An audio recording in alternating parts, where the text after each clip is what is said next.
This is a production of Hockey Night in Oswego, only on WTOP.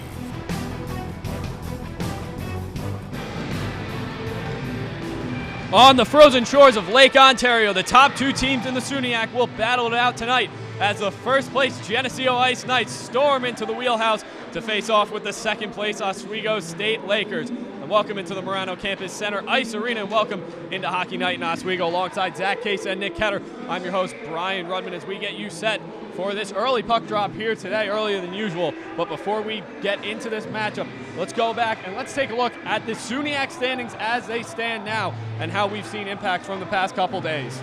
Yeah, Geneseo obviously in first place with 20 points. They set a 9-1-2 conference record. Oswego, 17 points. This win tonight would edge them closer to Geneseo, but they have a game at hand that allows Oswego to still pass Geneseo, moving into the final few games left. Rockport, they played Oswego last night, 13 points. Buffalo State beat Plattsburgh, moving into third, and that's some big matchups yesterday in the SUNYAC. Now, taking a look at some of the games that went down yesterday, Zach, you touched on it. How big were those results from yesterday? Well, those games were really big in terms of Geneseo got a 7-1 win over Cortland. They maintained the lead with 20 points. Obviously a big shooting game for them, 51 shots. Buff State staying in the mix with a 6-1 win over Plattsburgh. They're right in there in the third spot behind Oswego with 15 points, and the Lakers coming away with a tie in Brockport, and that's going to keep them at 17 points. Not really the way they wanted to go, but they still do have the game in hand, as Zach said, to try and control their own destiny at the season's end. Now, with all of those results, what are the implications from them yesterday going into this one today? Well, as I was saying, Buff State now within 2 points of Oswego, so the Lakers have a little heat coming from behind, and the Oswego tie keeps them 3 points behind Geneseo, but they still, again, have that game in hand so they can control their destiny. They really want to have that SUNYAC tournament here. They've said it, we've talked to them, and Geneseo extending that lead to 3 points, that's an extra point that they could really work with here tonight. Now, when you look at the standings, who should Oswego State be more concerned with? Geneseo ahead of them or Buffalo State just behind them? I'm definitely concerned about Buffalo State, especially you have Brockport behind them too. There's still 2-3 teams in the mix that still can contend for that second place spot in the SUNYAC. So moving forward, you definitely want to race and get ahead of Geneseo, but you still have that heat coming from the back like we talked about. Absolutely. Now, with those results, how big does that make this result for the Lakers tonight? Well, if they can get points in this one tonight. Well, this is a huge game for the Lakers. They can bring themselves within a point of Geneseo and kind of make this a little bit more intense here. 3 points, kind of a comfortable lead for Geneseo, especially in terms of what happened earlier in the year. Geneseo's got to be pretty confident with the Lakers not able to take over the first spot at this point in this game, but it is a big lead for the Geneseo. Yeah, and you look at this Lakers team, they have 4 games left in the SUNYAC after this. Buffalo State is one of them. How big does that game play into the SUNYAC standings? That's definitely a huge game, Brian, especially in the fact that you can't drop any farther than you are already in second place. You want to have home games, especially the fact that once you get into semifinals, if you're that third seed, you don't even have home games for the semis. So that's huge in the fact that you need to keep winning out the SUNYAC and chase after Geneseo, but stay ahead of that Buffalo State. Definitely important game to win tonight. We're going to take a quick break, but when we come back, we'll break down the new man between the pipes for the Lakers. You're watching Hockey Night in Oswego right here on WTOP 10.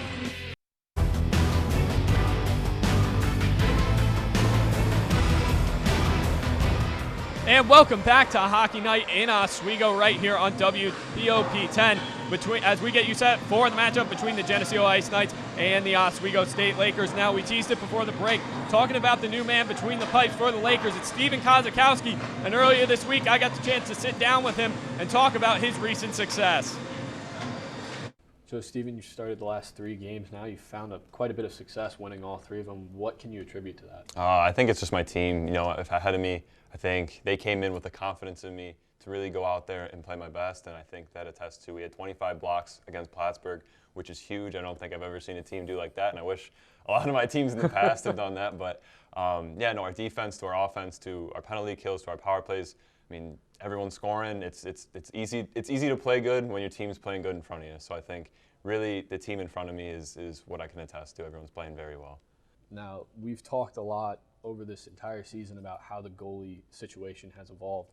So how really, in your opinion, has it evolved between David Richer, Cedric Hansen, and yourself? I think we're all pushing each other a lot. I think as a goalie, you know, any time your buddies can help you out, like, you know, they'll come up to me and say, hey, you know, you need to put your glove here, your glove there.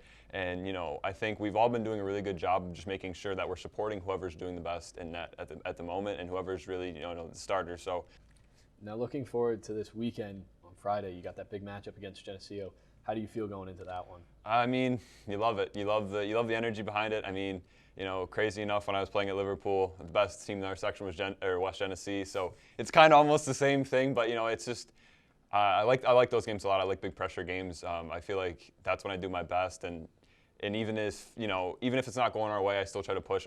Try to compete as much as I can out there. I love games like where we're playing the top team in the country. Awesome, Stephen. Thank you so much. Best of luck this weekend. Thank you. Kozakowski really has brought new life to this team as of late. He will be in goal tonight for the Lakers. What can we expect out of him? Well, I definitely saw the past 4 games he's played in, there hasn't been a loss for Oswego. You see the saves per game, 26.7, 5 goals allowed between those 4 games, and a 94% save percentage out of the sophomore goalie who hasn't really seen time at all in his time here for the Lakers. Like I said, no losses for him so far coming in against this tough Geneseo team. So moving forward, he's definitely going to be the starter right now for the Lakers. Now switching to the other side, Geneseo is really good in goal too. What can we expect out of them between the pipes tonight? Well, great goaltending all around. A lot of that is led by junior Aaron McKay, who's 9-2-1 in 12 games, but 18.9 saves per game for them. They allow about 2.05 goals against, and they have about a 90% save percentage overall. About 2 goalies really taking the lead for Geneseo all the year. Absolutely. Now, looking at Geneseo, they're just a different type of animal when it comes down to it. So earlier in the week, Oswego State women's hockey player Emily Gustafson and I went back and took a look at what makes these 2 teams click.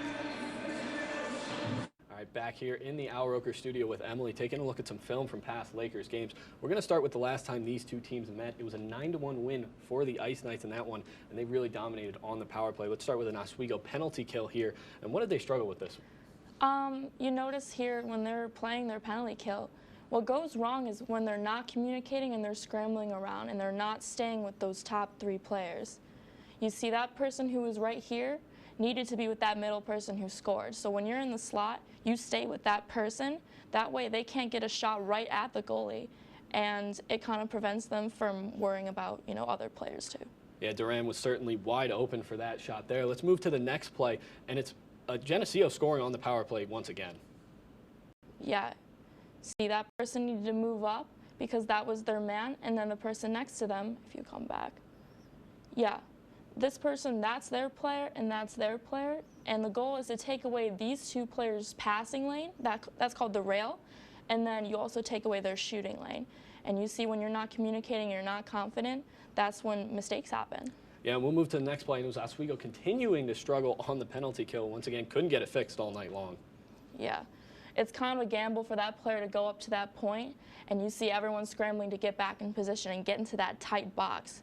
The goal of getting in a box is to make sure no passes, no players get in between there, and they call that the house, and that way, if there's no one in the house, it's harder to get a rebound, get a shot off. Absolutely. That was Tyson Empey scoring that goal. He had a hat trick against the Lakers in the last meeting. We're going to move to 3 games ago when Oswego played Canton, got this 3-game winning streak going with an 8-2 victory. Let's take a look at this first play here. Yeah, this is a great power play because they're not panicking with the puck and they're not trying to force plays. You see right there, Spink's down low with the puck and he's relaxed, he's not moving the puck.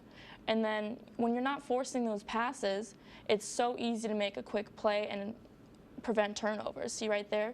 That pass goes in, and DeCarlo just comes in, taps it in. Easy goal. Absolutely. We're going to move to the next one. It was that line really went to work in that Canton game, as we'll see Alex DeCarlo get a goal here on the power play. Yeah, you see here, they're stretching those power play forwards out as well as the D. That way they have it hurts their communication, and they don't know who to cover, and it stretches them out, which enables usually that person, which happens to be Broman, to be center slot. Sometimes it's open, sometimes it's not. But the goal is for them to get that rebound, and in that case, you have that player score. Yeah, absolutely. DiCarlo getting on the board there. Now moving to this last play, Oswego fixing their penalty kill here in the Canton game. Take us through what they did well in this play. Yeah, this is a great penalty kill because these two forwards, they're staying on their man. And then with these two forwards holding on to those 2D and like that forward, that allows that person to come up if it ever goes to them. But you see they keep following that player, and that way they can generate shots on net.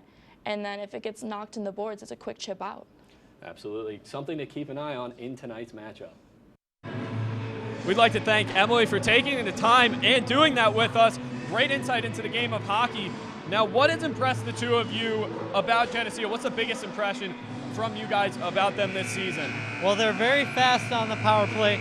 That gets players out of position, and as you saw, what Emily said, Oswego was out of position. They could not communicate very well, and that's something that Geneseo can expose on their power play. They're quick and accurate with those passes. I'm definitely going to look at the other side of their special teams too with their penalty kill. The team barely let up any goals against when they're on the penalty kill with an 86% penalty kill percentage with only 80 opportunities, so they don't really go to the box often, and that's something you notice when we did play them back in November 16th. Yeah, they're definitely a different type of animal. They're a great offense, great scoring defense. Going to be a tough matchup for the Lakers tonight. We're going to go to break, but when we come back, we'll really dive into this big matchup tonight. You're watching Hockey Night in Oswego right here on WTOP 10.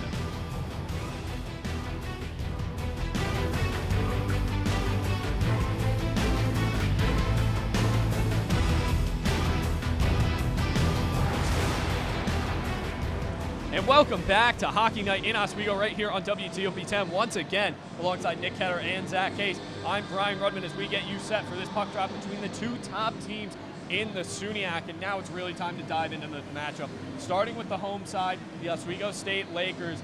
How have they looked as of late? Well, as of late, the Lakers have really found their game again. It looks like a new team. This team in the month of November was 5-3. In December, 2-0, and then January, 3-5. They did not win in the Pathfinder tournament. And on the other side of things, Geneseo Knights have been almost the exact opposite. 9 goals, 17 assists, 35 shots on goal the last time these teams have played each other, and that was again in that 9-1 Geneseo win back in November. Yeah, and like you said, those stats right there, that's from that last time these two teams met, a 9-1 win for Geneseo. What went wrong for the Lakers in that matchup? Well, definitely the momentum change. When in that game, the fact that you get on the penalty, you lose 4 guys due to misconducts, and getting sent out of the game, it just turned the whole season around, because then moving forward, when you go and play Hobart, you don't have those guys moving into the season. That was such a big turning point in that game for this whole season that really just took the rails off of the Oswego's momentum at the beginning of the season that they had. Now, looking at the season as a whole for the Lakers, what have we seen from them this entire year? Well, over that entire year, as I was saying before, I mean, the Lakers 3.9 goals per game there. Their penalty minutes, 292. A lot of those penalty minutes came in that Geneseo game, unfortunately. 7 of 9 of those goals were on the power play for the Geneseo Knights. But the Lakers overall, they had a good November and December, and then they kind of fell flat in January. The Pathfinder tournament was just a nightmare for them. Definitely, and the penalty minutes, you see 292 total penalty minutes throughout the season. That's a big thing that we talked about back in the beginning of the season once they played Cortland back here in the Marano Campus Center, that they just would go to the box, and against weaker teams that wasn't really noticed. But you saw when they traveled to Geneseo in November, that was a big focus that really just ruined their game heading forward.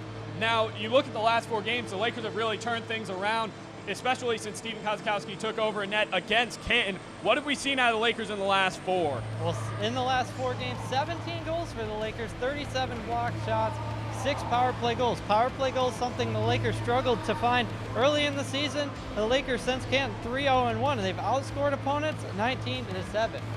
And the fact that you see those block shots, 37 total. The fact that you're playing a better defensive game turns into more offensive. We've always talked about defense improves into offense, and that's definitely shown. And I've also seen players stepping up. Michael Gillespie, Alex DiCarlo, 2 players that were noticed in the SUNYAC a couple weeks back. They're definitely having big games as of late, and especially Steven Kozakowski. Now, you switch to the other side right now. Geneseo has been on fire this entire season compared to the Lakers, who have really just turned it around in the last 4. What have the Geneseo Ice Knights done so well all year long? Well, if you look at Geneseo throughout the season, their ability to score is phenomenal. They have a guy, Tyson Empey, who just single-handedly kind of beat the Lakers up this year. And I don't think he's in the game tonight. 5 goals, 2 assists for him against the Lakers in their last 3 meetings. But just the fact that you have a guy like that can score goals, he's not the only guy on the team that can do that. There's a lot of guys that are at the top of the scoring list. Geneseo puts up big numbers every game, and it shows. Now, looking at the last 10 in particular, what have they done so well in their last 10 games? Well, definitely the fact that you see the goals per game, 5.3, power play percentage is almost 25%, which is really good on the fact that every time you go out there, you're going to get a goal once every out of 4 times, and then you see the shots on net. If you get quality opportunities on goal, 41.9 to be exact, you're going to have quality goals, and that's going to lead to goals, especially in those last 10 games like we talked about. Now, taking a look at how these two teams compare, these teams' numbers in the SUNYAC, pretty similar. What can we expect out of them? Well, in the SUNYAC, they're right behind each other, 1 and 2. 4.3, 4.6 goals per game. They're very close there. Power play efficiency, a lot better for Geneseo. As we mentioned, the Lakers did struggle earlier in the year. Shots on goals per game right around the same as well, which is really good for the Lakers going into a game against a team that can really score. Now, as puck drop approaches, it's time to take a look at players to watch. Nick, who are you keeping an eye on in this one? Well, for the Geneseo Knights, it's the goaltender, Aaron McKay. He's coming off his first career shutout last night, and he's 9-2-1 in 12 games with a save percentage of .912, and he only allows around 2.04 goals per game. And it doesn't really matter because the Knights really can just outscore anybody, so that's just about enough to get it done. And then on the other side of things, it's the freshman, Alex DiCarlo. He's really came out of nowhere for this team. He has 8 goals, 7 assists, 15 points. He's just been really, really good, and that earned him SUNYAC Rookie of the Week, and he's really exploded in these last 4 games for the Lakers. Now, Zach, who are you looking at in this one? Well, Brian, I'm definitely going over onto the Geneseo side. Senior Andrew Romano, 43 points in only 21 games played, 13 goals and 30 assists to be exact. That's good numbers for especially a senior who has 158 points over his career for Geneseo. That's definitely a good, you'd like to see that out of your forward, especially leader. Now back on the other side of things for the Oswego State Lakers, I'm going to go in the goal for Steven Kazakasi, the sophomore. He played in Oswego back in his junior time. He has a 1.71 goals against average with a .936 save percentage in only those 4 games played. And since those 4 games, Oswego hasn't lost anything. That's really good on the fact that your defense is really picking up their slack. Yeah, we'll have to see how Kazakowski handles this extremely powerful Geneseo offense. Now let's get to some predictions. Nick, who do you have in this one? Well, I think the Lakers are going to come up short in this one. It's not going to be like earlier in the year. I think Geneseo 4-3 and a close, hard-fought game. And I'm going to go with a 3-1 in favor of Geneseo. I think Steven Kazakowski is going to have a good game in net, but Oswego's not really going to be able to get on the board as much as they would like to moving forward. Yeah, I'm going to close it out. I have Geneseo as well. 4-2. They feature one of the top scoring offenses in Division III hockey, as well as one of the top scoring defenses in Division III hockey. I think that's just going to be too much for the Lakers. Now, it was a year ago to the day that we got that thrilling 4-4 tie between these two teams in this building. We'll have to see if we can get one just like it today. That's all the time we have here on the perch. We'll see you at intermission. After the break, it'll be Ben Kinney and Mike Morano in the press box with your keys to the game. You're watching Hockey Night in Oswego right here on WTOP 10.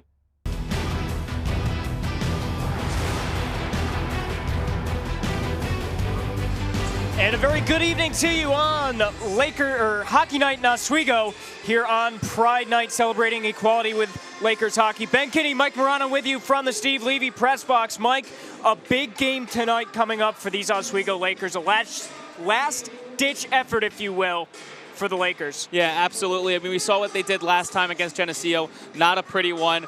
Really just bringing you down. And this is a time now we got to build yourself back up now. Oswego knows that the challenge they have against them, and they have to just take it one step at a time, and that starts with discipline. Discipline starts first, and hopefully everything else starts rolling on as the game keeps going on. And the one thing you mentioned was discipline, but the other big factor is the man in net, Steven Kozakowski. He's been a brick wall for these Oswego Lakers. Talk a little bit about him. Yeah, I mean, a little bit of a change mid-season, obviously something you don't want to do, but you have to rely on your guys here, and Kozakowski's done a great job. 3-0-1 so far, but I think this is his real first big test here, and we're going to see how good he can be against a powerhouse like Geneseo. If he's able to really prove himself in this one, I think Oswego could stay in this one and actually give them a good fight. Now, do you think that Geneseo's momentum could be stopped by these Lakers tonight? Well, if we take a look at the past 3 games that Geneseo's had, they've won by margins of 5 goals or even more. I mean, if you want the momentum, this is the type of momentum you want to go into the game for Geneseo. And it's going to be tough there because they're going to be taking a lot of shots on net. They're going to be pressuring Oswego with their speed. It's going to be tough for Oswego to kind of, catch up with them. Absolutely. Now, defensively, what are you looking at for the Lakers? I think they have to just keep the pressure on them. Obviously, you want to be aggressive, but you don't want to be too aggressive to the fact that you're drawing bad penalties, as we said before last time. You want to keep a tight gap. You want to make sure that you want to press them enough where they don't have enough opportunities, and you don't want to give up bad penalties there as well, creating even more opportunities for Geneseo. Absolutely. Now, looking at the age gap here, seniors going out. We have a lot of them this year. Talk a little bit about that. Yeah, this is their last time to make an impression and really give it to Geneseo. I feel like the momentum and I feel like their confidence, it has to be on all-time high. You have to play with a lot of confidence if you're them. This is your last chance to make an impression, and I think they're going to do it tonight. I really think they're going to have a lot of confidence going into this one. Now is this the young guys' chance to step up tonight for these Lakers to beat Geneseo? I think so. I think now is a time where you have to follow the veterans in this one too. Follow lead and just and just observe. This is a chance to observe them. Take examples and just kind of keep going at this one and only lead forward. Now, what does Geneseo have to do to win this game, Mike? Well, first of all, I think Geneseo has to play the mental game. We saw last time they drawed 17 penalties worth 88 minutes for Oswego. If you're able to get into their head, I think that plays a big part for Geneseo. Next, pressure Kaz early. Like I said before, 3-0-1, but the inexperience might come into factor tonight. If they're able to get through him, I think Geneseo has a very good chance to win this game. Next, take them out early. Geneseo is a very good team on the road, and we know how much crowd can kind of take control of this game and bring teams back into this one. So if Geneseo is able to take them out early and silence them out, I think it's going to fare well for them. Now, let's look at the Lakers. What are your keys for Oswego to get a win tonight? Well, first of all, I think they need to win the board battles. It's the small things that count here. And if you're able to press them against the boards, take over possession, and lead them to more goals, it can have more opportunities for them. Second, obviously the biggest here, being more disciplined. As I keep mentioning before, they need to be smart in what they need to do. They need to be smart, create great opportunities, but of course, be aggressive. Lastly, defend against the speed. Matt Watland talked to Ed Gosek about this before, and Ed Gosek, this is very important. Keep the tight gap around them, because if you keep them up, be aggressive, you're going to limit the amount of opportunities they're going to have on Kaz. Now, you mentioned Ed Gosek, head coach of these Lakers. Do you think he can pull a miracle tonight? I mean, last time the Lakers won was 2 years ago today against Geneseo, and I think now they know what they're up against. They can learn from their past mistakes they did before. They know what's at stake, so I think they're going to be competitive, and it can only hope that Kaz kind of steps up there. All right, so going to be an interesting game for sure, Mike. We got a big game coming up between these Geneseo Knights and your Oswego Lakers. We'll be back with Puck Drop after this on WTOP's Hockey Night in Oswego.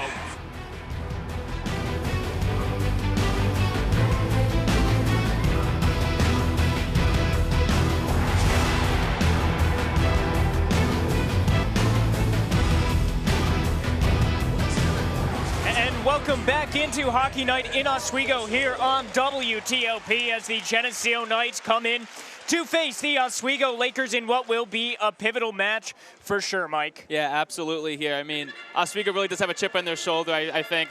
And I think they've been really waiting to have this opportunity again. And this is the last time they're going to have this opportunity as a squad, really. So for the younger players, you need to learn from your veterans here on how to handle big games, especially for Kozakowski. First really big test. And I think he's really looking forward to this challenge as well. Absolutely. Now, one thing you did mention in your keys to the game, Mike, discipline. This last time we met Geneseo was in Geneseo. Oswego had 17 penalties, which equates to 88 minutes. Joseph Molinaro, Tanner Spink, Anthony Pissarro, Jody Sullivan, and Carter Allen were all ejected from that game. Yeah, if you want to break that down, we had 8 minor penalties, 2 major, 2 10-minute misconducts, 3 game misconducts, and a major misconduct.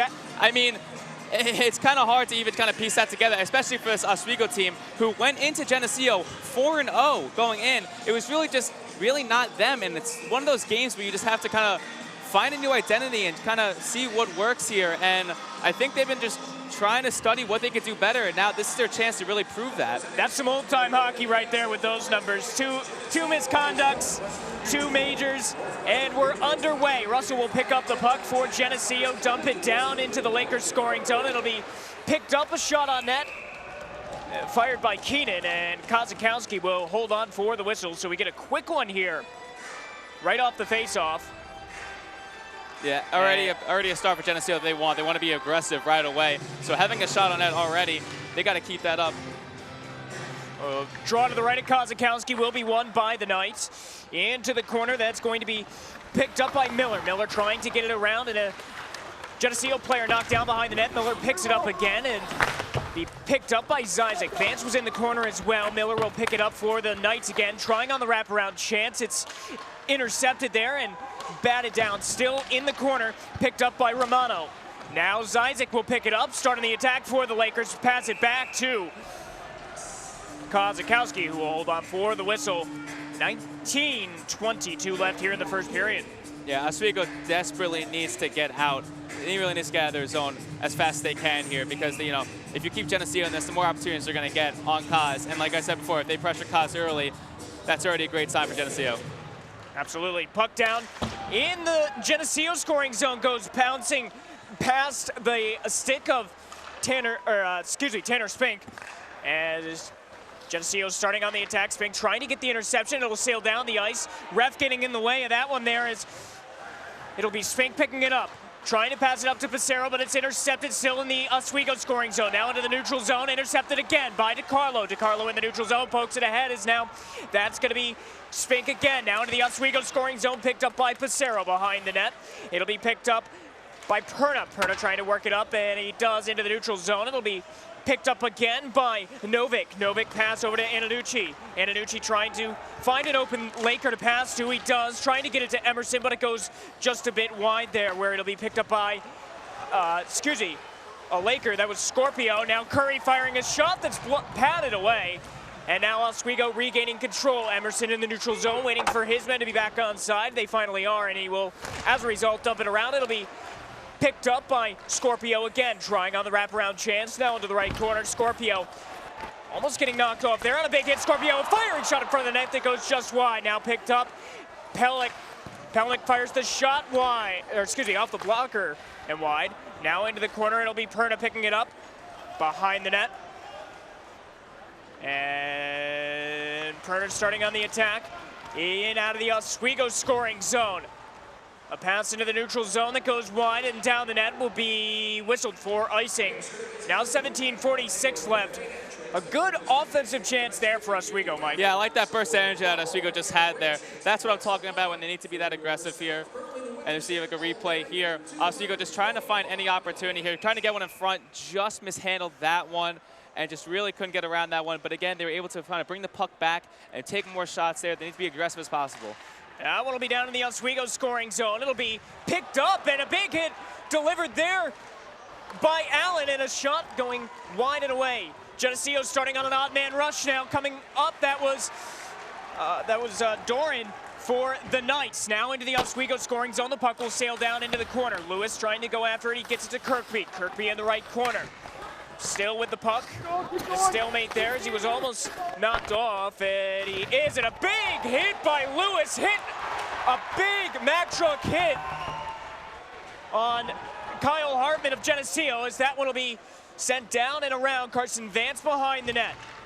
Pass over to Allen. Allen will send that one up, over the glass and out of play. And Ben, I think you said it best here. I think he's really filling up to his new nickname there, Mack Truck there with that big hit. That's what the kind of presence you want to have there. Not making bad penalties there, but definitely want to show your presence there and make sure you guys know that they're here to compete. And here's the replay of that hit by Mac Lewis right there. That's a good hit and a little bit extra. As we have a draw now to the right of Kozakowski in the Geneseo scoring zone. A stalemate for the draw along the boards. It'll be picked up by Kirkby with a pass that goes up ice to Molinaro. Molinaro trying to get it to Lewis. He in traffic in a big battle along the boards with Hartman and Lewis. Lewis pokes it free. Now along the boards, Zyzik just out of the corner where it'll be picked up by Hartman and intercepted again in the neutral zone by the Lakers. Hart trying to work it up. Kozakowski comes out to play, and he will leave it for Antonucci. Antonucci sends it around to Gillespie. Gillespie, Lakers starting on the attack with a pass to Broman. Broman leaving it back to, that was Novik, rather. Now on the corner, Zyzik losing that one to Russell of Geneseo. Now Gillespie working his way up into the Oswego scoring zone, dumps it around. Russell will pick it up again, send it back, a bit of a hit after he lost the puck and set up ice. Antonucci will play it, skating back into the Geneseo scoring zone. Broman trying to get control of that now. Keenan dumps it around into the corner. It'll be picked up by, that is Antonucci, and trying to work it in. Russell alongside the half boards and working his way up with a pass to Gillespie. Now that one's sent up ice, where it'll be intercepted by Vance in the neutral zone. Now Keenan with the puck for Geneseo, who will pass it to Romano, dump it around, and go in for a change. Back to,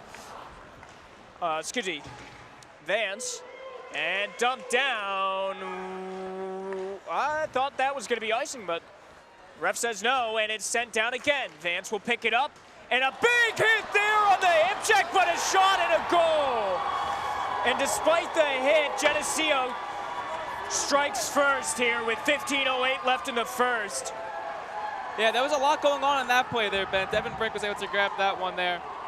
We're going to take a look at that one in a little bit, but a lot going on in that one, and Geneseo was just able to get it past Kaz, really with no issue there, just getting one route in front. Yeah, absolutely, and you take a look at the replay here right after that big hit. As puck is dropped. And it'll be sent down to the Geneseo scoring zone again. Antonucci up to Sullivan. Sullivan skating over the left circle out of the Geneseo scoring zone and into the Lakers scoring zone. Sullivan with the interception, waiting to get back onside. He does, he fires a shot and a save made. Let's look at the replay of that last goal, Mike. Just what broke down here for the Lakers? Walk me through this. Yeah, so we get a lot going on there, but just able to get in front there for Brink. It seemed like he had a wide open opportunity, and Geneseo starts out strong there, and now this is the time to take over the momentum. Puck down in the Oswego scoring zone. Draw will be won by the Lakers in a bit of a stalemate. Molinaro picks it up and a pass around to Kirkby. Kirkby trying on the wraparound attempt that goes just over the net and away. Now LeBlanc picks it up in the left circle. Pass over to Molinaro. Molinaro to LeBlanc again behind the net with Kirkby as well. Now it's going to be Wonder picks up the puck, a pass that goes up ice into the neutral zone. It's going to be Novik now picking it up. Novik trying to find somebody to pass to. He gets it to Antonucci. Antonucci, a pass up ice, trying to get it to Molinaro. That goes just a bit wide and now sails into the Oswego scoring zone. And now into the neutral zone, rather. Kelly dumps it around into the corner. Now going to be picked up by Zyzik behind the net. And Gillespie working his way up through the neutral zone, pass to Broman. The puck bouncing over the stick of Broman and now around and into the corner. Brink will pick it up and a big hit again. And now hopefully that gets something rolling for the Lakers. And now it's going to be worked into the Geneseo scoring zone by Brink. Fires the shot up over the net, protected by Kozakowski, and away. Now that's going to be poked away behind the net. It's going to be played by Bozio. Bozio has that one intercepted by Gillespie. A sailing puck into the neutral zone. That's going to be fought for by Broman. The puck kicked away. And behind the net, where Pelnick will play it. Pelnick, a pass up ice, going to Zyzik, and that one will sail all the way down. And it'll be another hit behind the net. Spink delivering that hit. If I can talk, that'd be great. Anyway, Vance now picking it up. And the pass trying to get through Spink. Now the Knights starting on the attack again. That one will sail through the neutral zone, be picked up by Vance. Vance back to Allen. Allen skating through the neutral zone with a pass to DiCarlo. That puck will sail down and will be held on by McKay. We're gonna throw it to Mike Gross down on the ice to talk more about Steven Kozakowski. Mike.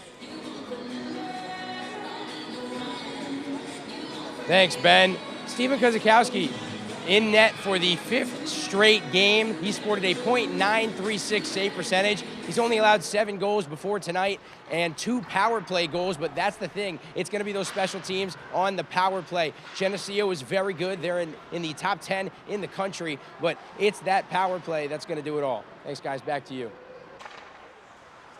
And that one will sail down behind the net. Vance sends that one up ice. That's going to be to, Emerson. Now in the corner. Sullivan trying to work for it.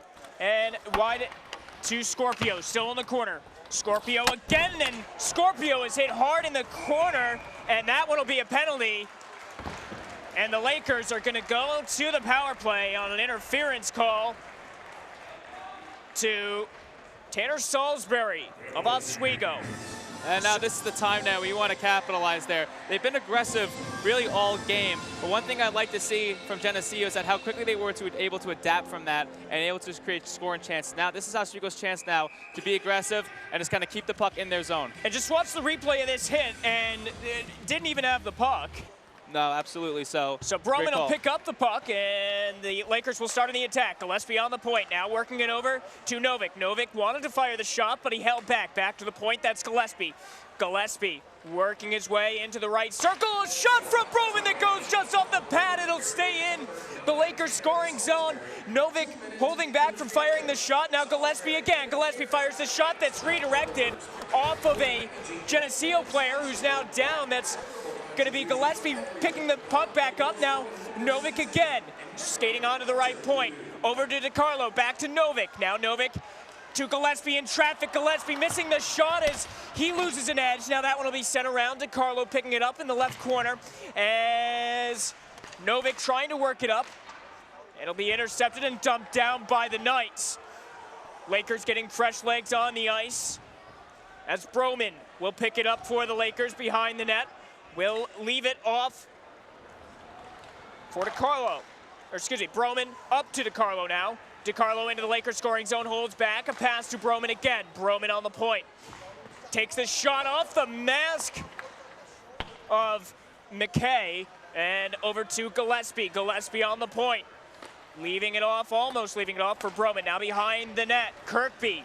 Kirkby working his way up. Another late Laker hit as DiCarlo fires that one off the glass and away. Now it's going to be Emerson on the corner. A pass to Curry on the point. Curry working his way through traffic. Back to Emerson now. Pissarro fresh on the ice. Leaving it behind for Curry again. Curry trying to find a Laker to pass to. He finds Pissarro. Pissarro on the point. Back to Curry. Curry trying to fire the shot. He gets it over to DiCarlo. DiCarlo almost knocked off there. Now working his way back through with a pass to Curry. Curry firing a pass over to Pissarro and a loose puck that ends into the Oswego scoring zone. And an offside call here. And really, not a lot you want to see from Oswego there. Passing the puck a little bit too much, not really having a lot of shots on net. They had a lot of shots on early, but Geneseo really using their bodies to block that one, really limiting the amount of opportunities for Oswego. Good happen. All right, let's go down to Mike Gross about the power play. Mike, what you got? Thanks, Ben. The power play has been a little lackluster. That first one, they got one shot on goal, I believe, and that was blocked by a defender, but it's been Geneseo. They scored 7 power play goals in the last game, and Oswego needs to try and match the intensity on the power play if they're going to have any shot at winning this game and maybe taking first in that SUNYAC. Back to you. And into the neutral zone, that'll be picked up by Vance. Penalty killed off as that one will sail down into the Lakers scoring zone. Still, it'll be picked up by Perna. Perna sends that one up, and a leaping Carson Vance is able to bring that one back under control and dump it down into the Lakers scoring zone again, as now Spink batted that one out of midair. The Knights still working on the attack there. That's Kelly with the puck. He will send it up ice, and now a race going up into the Lakers scoring zone. Hart and Allen. Puck still loose. Going to go back to Spink. Spink in the corner, still in the Geneseo scoring zone. He was tripped up there. DiCarlo will get the puck. Now up to Spink. Spink starting on the odd man rush and a pass, trying to get it through traffic, but he wasn't able to, as now Miller will intercept that one for the Knights. Work it up to Russell. Russell dumps that one all the way down. A race for the puck is whistled, and a late hit there. Delivered. Yeah, Geneseo really not having a lot of great opportunities so far, but still leading now 1-0. I really like how Oswego's really pressuring them. They need to just get a lot more cleaner looks, as it seems there. I think they're pretty hesitant so far going into this one. Gonna have a draw in the Oswego scoring zone. There, 8:23 left in the first period. Emerson out for the Lakers, and the Lakers will lose that faceoff. The Knights will win it, but work it up through with a pass to Miller that goes up and into the Geneseo bench. Out of play. We'll have another stoppage here. Yeah, so far, Oswego with 11 shots. The Geneseo's 2 so far. They just need to really just do what they've been really just doing. Going against Brockport, they really dominated both faceoffs and shots, but just couldn't get that. Really the biggest problem now is just trying to find an answer to find the puck to the back of the net. Sullivan will dump that down. He got knocked off pretty hard by Kelly. And now that'll be worked into the neutral zone. Novik will pick it up and skate back into the Geneseo scoring zone, rather. Through the neutral zone, now work his way into the Oswego scoring zone. A shot that went off the end boards and away. Now that'll be picked up by Geneseo again, and offside is the call, as Novik got a bit too trigger happy there before sending that one into the Oswego scoring zone. It was good, a good look for Novik, just trying to get a shot on net, and that's what you really need there, is just kind of keep pouncing on and just keep going. No matter what they have to do, just kind of shoot for it and see what happens. Obviously be smart there, just take a replay here. Just wide there. Good shot, good look for the Lakers though. That one will go down behind the net of McKay for the Knights. They will work it up into the neutral zone and now into their own scoring zone. A shot fired and a good save by Kozakowski. 7:33 left in the first frame.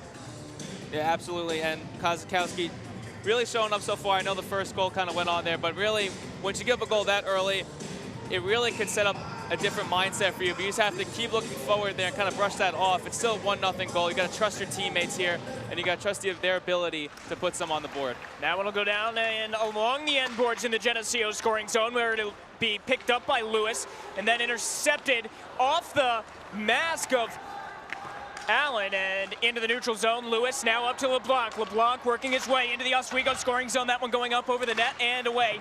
Now dumped around. It'll be picked up by the Knights. Worked into the neutral zone. And intercepted by Lewis of Oswego. A neutral zone battle. Lewis will pick it up and send it down, where it'll be picked up by Kirkby. A battle for the puck between Hartman and Kirkby, and Hartman will come out on top. Kirkby will come down on top of the puck, still in the corner. A battle for the puck, and it's going to be whistled dead. Yeah, again, them being aggressive is great. I really like Lewis's presence on the ice so far, really giving a bit of toughness for this team as well. Giving those big hits has been great, but I really like how Geneseo has been adapting so far. Winning the face-offs for Geneseo is big because we see here whenever Oswego does pull away with the win, they dominate in the face-off selection. So if you take that away from them, that's taking away a big factor for them. Neutral zone face-off is won by the Knights. It'll sail down ice and be dumped up, where it'll be out of play off the bench with 6:47 left. Oswego 13 total shots. Only 7 of those, Mike, have been on goal. Yeah, I mean, it's tough. You're just taking shots there. Sometimes you have to just let it go, and putting those on, you have to make sure they kind of hit there. But 7 shots on goal so far. They just had to keep it going, man. Ben, they have to just keep pressuring them. That one will be a stalemate in the Oswego scoring zone, and now a stalemate along the boards. That's dumped out and played at a big hit there in the neutral zone by Pelnick, and it'll be worked up. Here comes Zyzik. Zyzik fires the shot, and a save made by McKay, who will hold on with 6:29 left in the first frame, and a 1-0 lead for Geneseo. And Oswego is faced with a big challenge here, trying to just kind of slow down the momentum that Geneseo has brought into this game. If we take a look at these last 3 games, beating Morrisville 6-0, 8-3, and then beating Cortland 7-1, they're able to just kind of give into a lot of momentum. So Oswego faced with a big challenge so far. That one off the faceoff will sail all the way down. And a battle for the puck as Allen goes into the boards. And now set up ice to Zyzik. Now Gillespie. Gillespie a pass up through the neutral zone, trying to get it to Broman. Broman working his way down the ice, and he's shoved into the boards by Salisbury. Now it's poked away by Broman and onto the stick of a Geneseo player, where it'll skip back to Salisbury. Salisbury with a pass up ice that goes wide, sails down, no whistle. Thought there was going to be icing there. Vance will pick it up, and the Lakers will start on the attack there. And up ice to Zyzik, dumped around, and that'll be icing. Here with 5:44 left now in the first frame.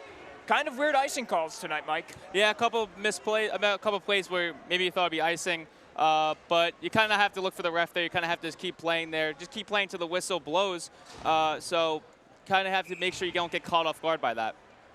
We'll have a draw in the Geneseo scoring zone to the left of Stephen Kozakowski. That draw will be won by Vance. Vance dumping it around. It'll be picked up by Spink. Spink in the corner. Now that'll be picked up again by Spink. A pass to DiCarlo, working his way into the Oswego scoring zone. DiCarlo waiting, trying to find somebody to pass to. He gets it to Passero. Passero can't settle the puck down. It's still bouncing in the Oswego scoring zone. It'll be worked up. And now the Knights starting on the attack with Bozio. Bozio fires the shot that goes just wide, and a good save by Kozakowski. Now Passero will pick it up, send it around to Novik. Novik behind the net will work his way up into the neutral zone. Novik up ice, trying to get it to Spink. It goes to Passero along in the neutral zone. A big hit on Passero, who did not have the puck. And I believe that is going to be a penalty here. And the Lakers, for the second time tonight, will go to the power play. Yeah, like 5:03 left in the first. Like before, they had a great opportunity, but nothing really came of it. They were aggressive in the beginning, and then it seemed like they became a little more hesitant as time went on, passing the puck around, looking for the perfect opportunity. And so far early in this game, you want to find a perfect opportunity, so now they have another chance to do so. So they have another chance here to figure out another way to try to find an answer. So Devin Brink, the freshman out of Ashburn, Virginia, will sit for elbowing. Gillespie will come up with the puck as the Lakers start on their second power play attack of the night. They could not convert on their first. Broman. Again, back to Novik. Novik fires the shot. It's loose in front of the net, and it goes just wide and now into the corner.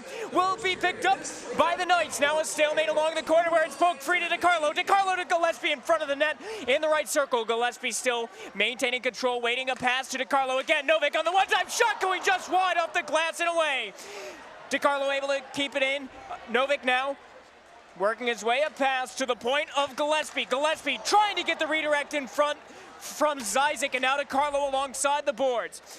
Zyzik again, back to Novik. Novik waiting. Looks for somebody to pass to, gets it to DiCarlo. Now Gillespie in the right circle, back to Novik. Novik fires the shot that's blocked by a Geneseo player into the corner, picked up by DiCarlo. DiCarlo in a stalemate along the boards. It'll be Broman coming out and he hit the post as that one will sail out of play. And a great grab.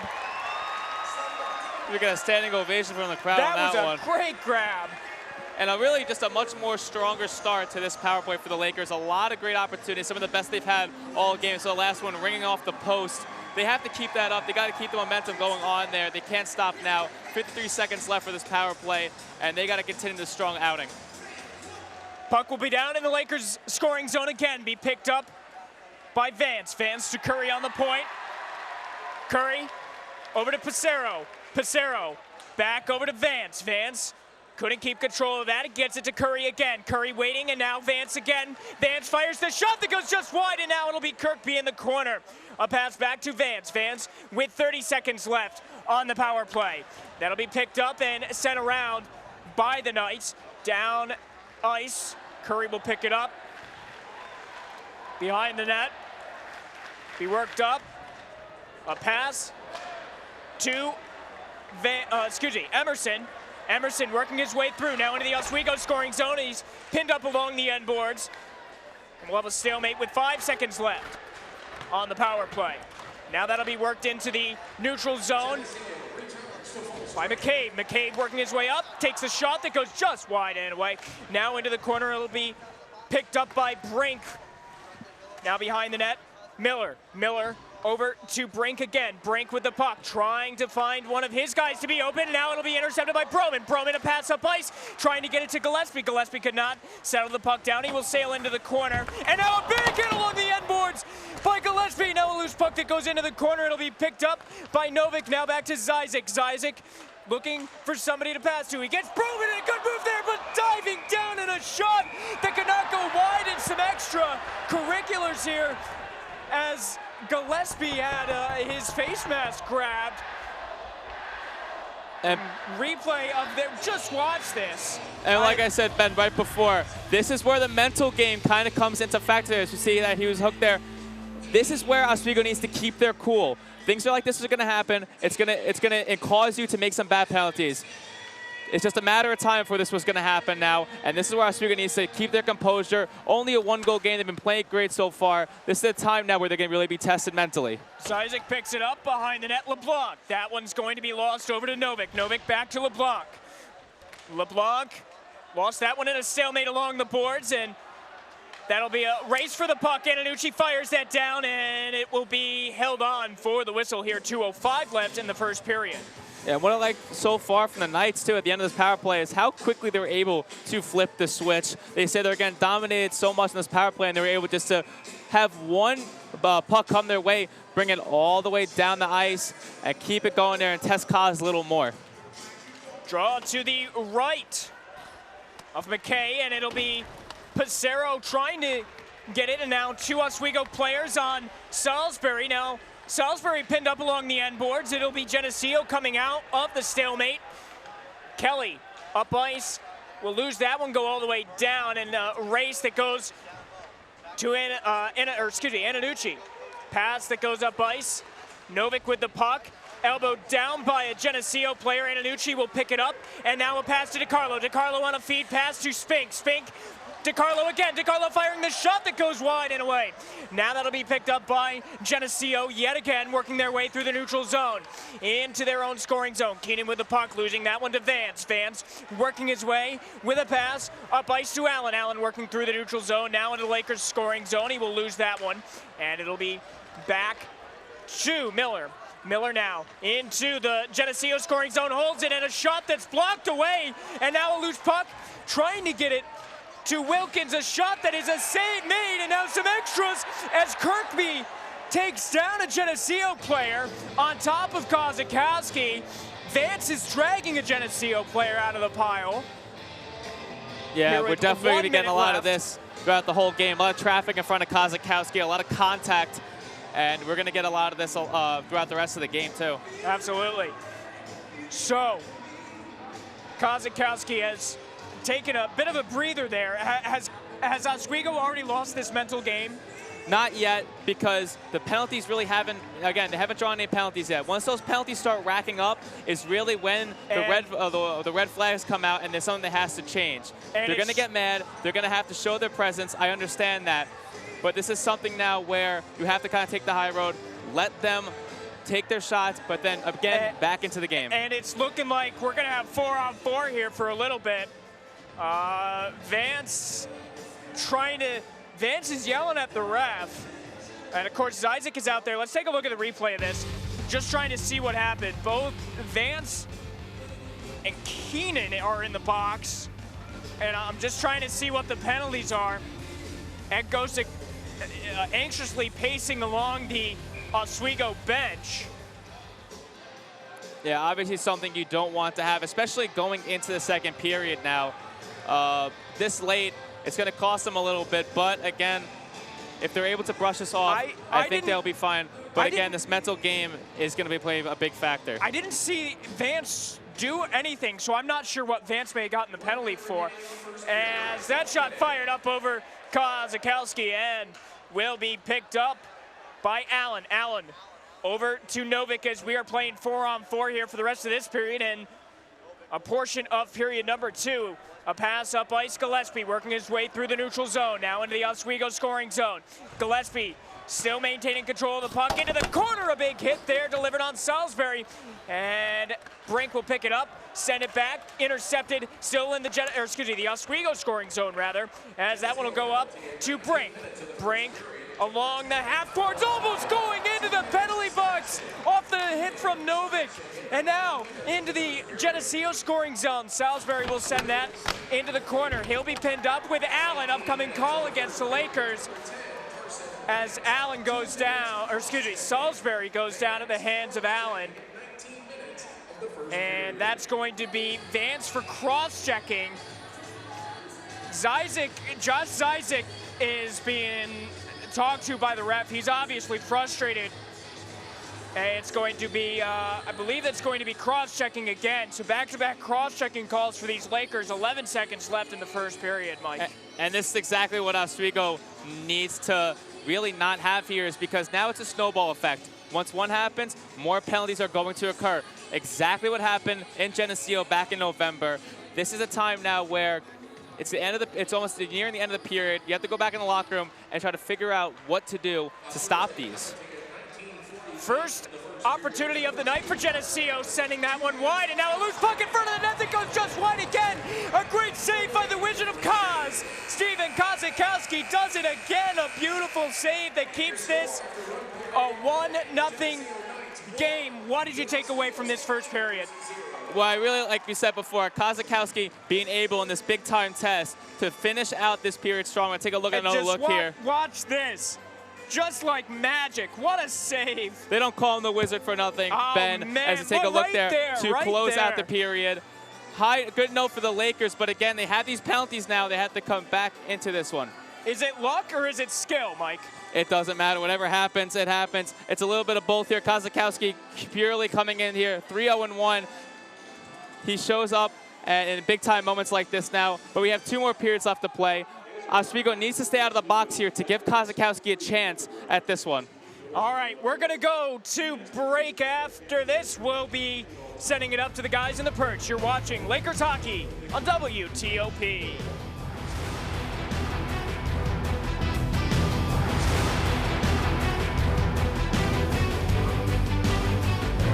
And welcome back to Hockey Night in Oswego. You're watching the first intermission report right here on WTOP 10. Once again, Nick Ketter and Zach Case. I'm Brian Rudman, as the Geneseo Ice Knights are up 1-0 on the Oswego State Lakers. And now before we break down this period, we're going to send it down to ice level with our man ringside, Mike Groats, who's with the captain, Josh Isaac. Hey, quick mic check here with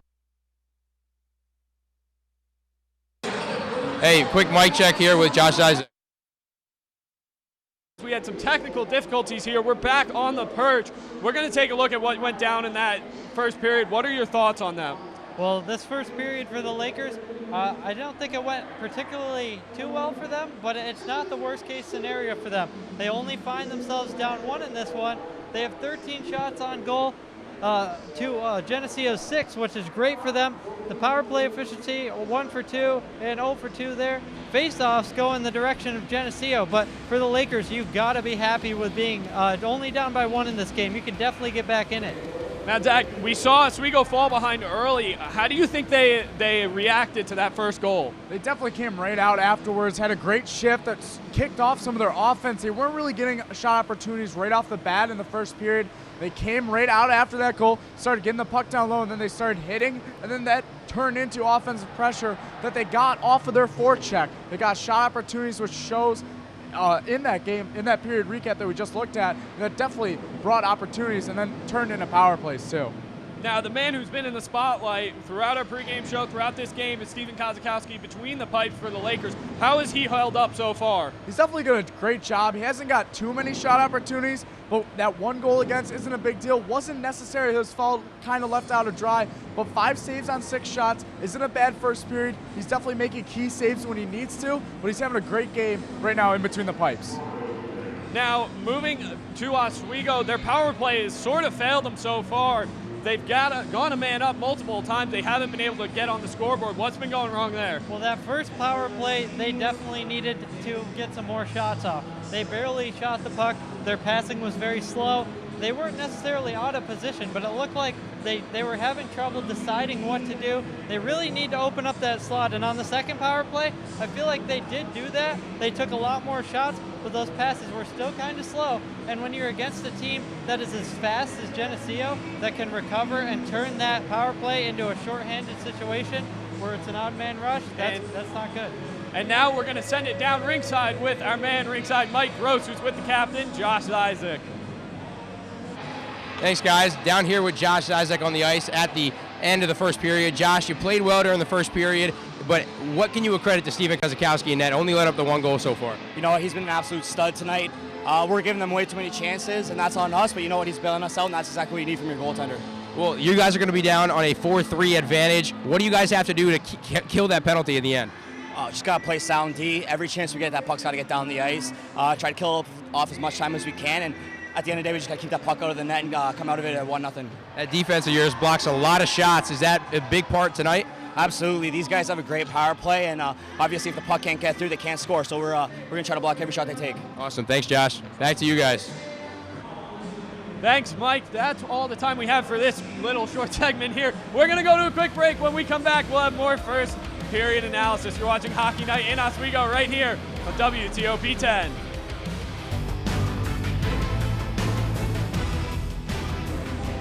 And welcome back to Hockey Night in Oswego. You're watching the first intermission report right here on WTOP 10. Once again, Nick Ketter and Zach Case. I'm Brian Rudman as the Geneseo Ice Knights up 1-0 on the Oswego State Lakers. Generally, what did you see in that first period? Yeah, overall for the Lakers, like I said in the first part, they're got to be happy with the way the score has turned out. They've done a pretty good job defensively. You just got to watch those odd man opportunities playing physical like they are. I saw Geneseo come right out the gate. Didn't have any bus legs at all, just come out. They came flying out, they got that first goal, but then I saw Oswego come right back, capitalize. Well, sorry, didn't capitalize, but they laid the pressure on to Geneseo, which allowed them to get opportunities, got on the power play. They're working on the small things, and I think they're going to fix it moving forward. Now, looking at this Oswego State team in the first matchup, they took a lot of penalties. Right now, is Oswego staying composed in this game? Well, I think initially they tried to establish dominance with the physical game, and it kind of hurt them a little bit. They gave up that odd man opportunity, but they've kind of drawn Geneseo into that game. And if you can keep generating those power play opportunities, putting Geneseo in the box, I think that's something you want to try out. Now, Zach, how are they staying composed? How are they doing this? What adjustments have they made since the first game? Well, Gozik's definitely telling him, just you can go out there and play the hitting game like they've always done, but be composed on the fact that don't overdo it. Remember that the puck's still out there. You got to remember about that.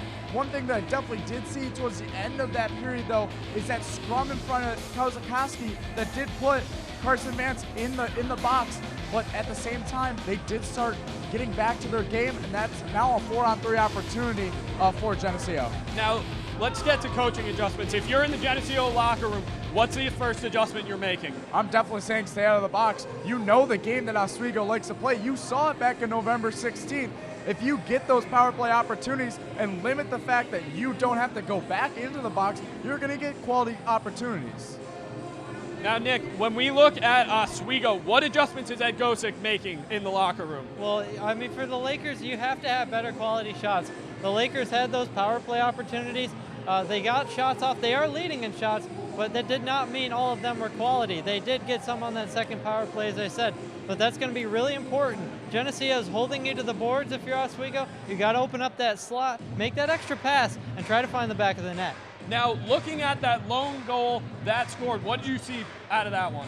Well, that goal from Devin Brink, coming off that physical play there, as you see, he just picks up the puck, makes the extra pass there, and Devin Brink is there. Kozakowski really just kind of on his own, and that's something that you really want to stay away from if you're the Lakers, playing too physical, overly physical. You got to kind of have that discipline to reel yourself in.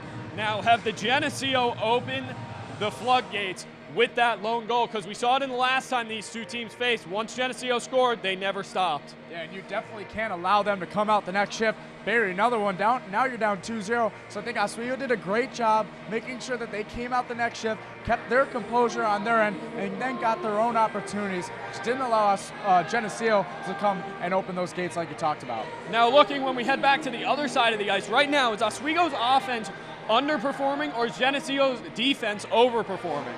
I think the Lakers, they just have to have those better quality shots. As I said, if you open up the slot, they've taken those shots that have gotten to McKay.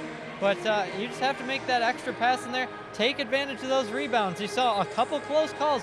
Shot hit the post, shot off the toe of McKay. Just keep peppering the net, and I think it will come for the Lakers. Now, Dak, how do the Lakers correct that? You definitely got to come out there and you just got to keep getting opportunities. They're doing a good job forechecking and getting quality opportunities, but when you get in the zone, you can't have just a one-off shot and have the puck come out. You got to get multiple opportunities while you're in the zone. They have to be quality, of course, but you can't just have the one-off play and have the puck go back into your defensive zone after that. Now, after that first period, are you sticking with your prediction that you made in the pregame show? I think so. It's been a close game so far. It doesn't really look anything like the other game back in November. I think it will stay close like this. I think the Lakers will get on the board here, and Geneseo will be forced to respond. Zach, what about you? Are you sticking with your prediction? I'm staying right with it. I think I'm on pace for my prediction. We'll see maybe a goal a period for Geneseo. Let's see if Oswego maybe ties it going into the third period, but I'm all set with my prediction right now, Brian. All right, I'm going to have to stick with mine, too. We're going to have to go to a break here on WTOP 10 Hockey Night in Oswego, here on Pride Night in the Wheelhouse. We'll be back with the second intermission, but after the break, it'll be Ben Kinney and Mike Morano with the call to the second period.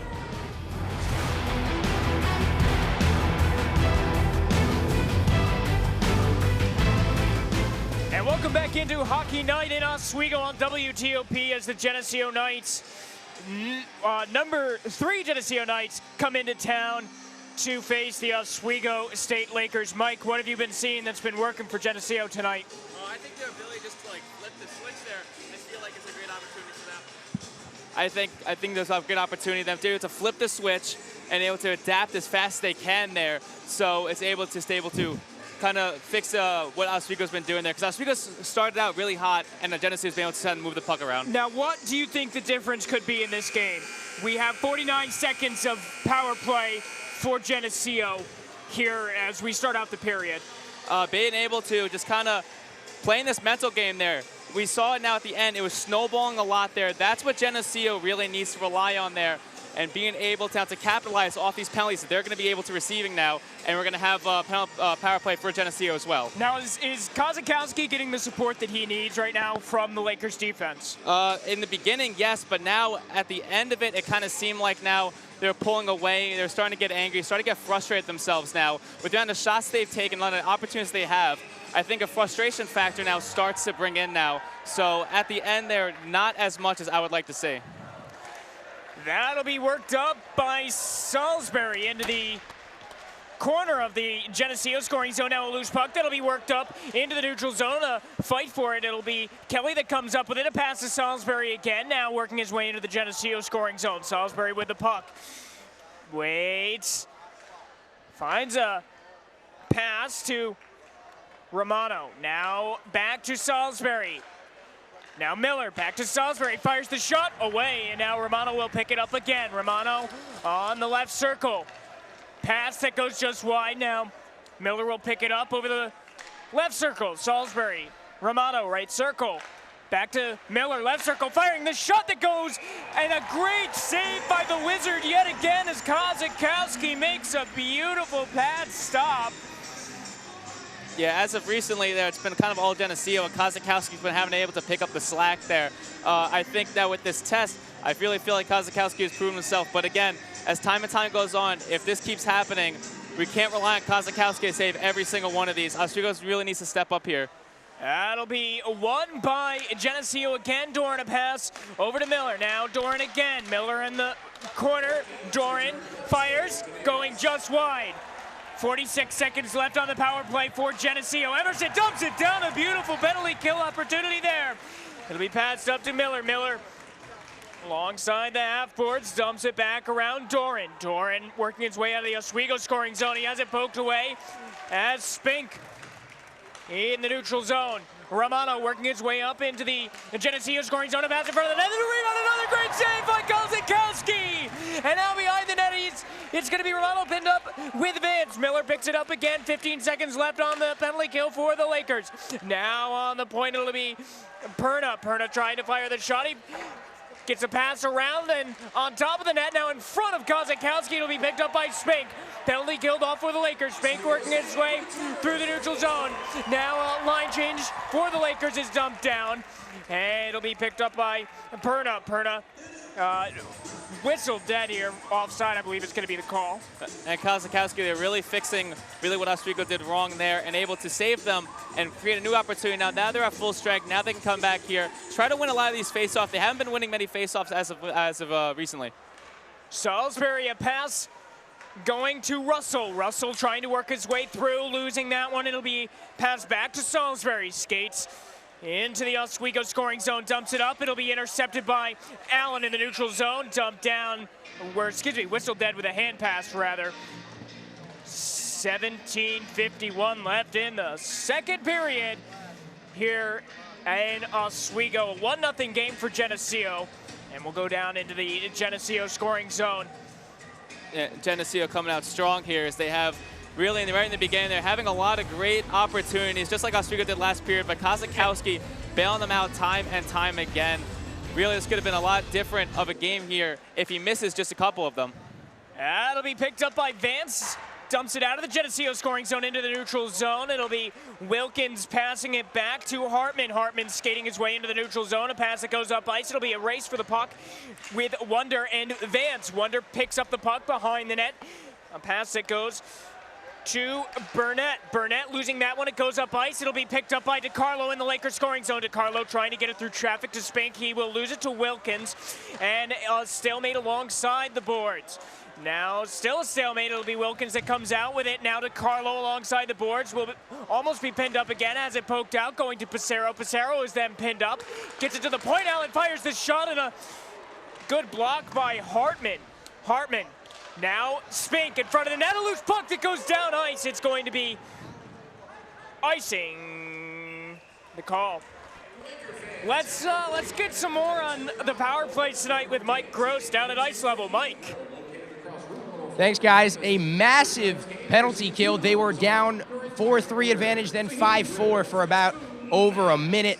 And what a penalty kill the Lakers have now. Also, though, Geneseo did not register many shots in that power play, but they are being outshot by the Lakers regardless of this game, 25-16. So hopefully the Lakers will get to do some more shooting and maybe score. Back to you guys. Thanks, Mike. That's held on by McKay. 16:42 left here in the second period. And we see now Oswego kind of pressuring more a little bit now as they see on full strength. I think they've had an opportunity now to kind of set back here and say, let's get these penalty minutes out of the way and let's just play the way they've been playing their whole game. They've been playing a lot better than they did back in November. Right circle win, and Broman takes a shot right off the face-off. Sends it into the corner. Gillespie trying to get it, and he will lose that one around it. Loose puck that goes into the neutral zone. Novik dumps it around, all the way around, and it Rides the glass over to the stick of Perna. Perna sending it around. It'll be picked up there by Gillespie. Gillespie almost pinned up. He was pinned up for a moment. Now we'll pick it up again, trying to get it to Novik on the point. Novik has to skate back as the puck sails into the neutral zone. Kelly starts on the attack for the Knights. Kelly fires the shot and a glove save by Kozakowski. Yeah, another glove save there by Kozakowski, really stepping up again, being able to kind of save the mistakes that Oswego has been making here. A clean look there for Geneseo, but Kozakowski being able to kind of scoop that up and trying to go to the next play again. And another play here for Oswego to kind of bring it down the ice. Let's watch a replay of this save. They don't call him the Wizard for nothing. A beautiful, just sticking out the glove.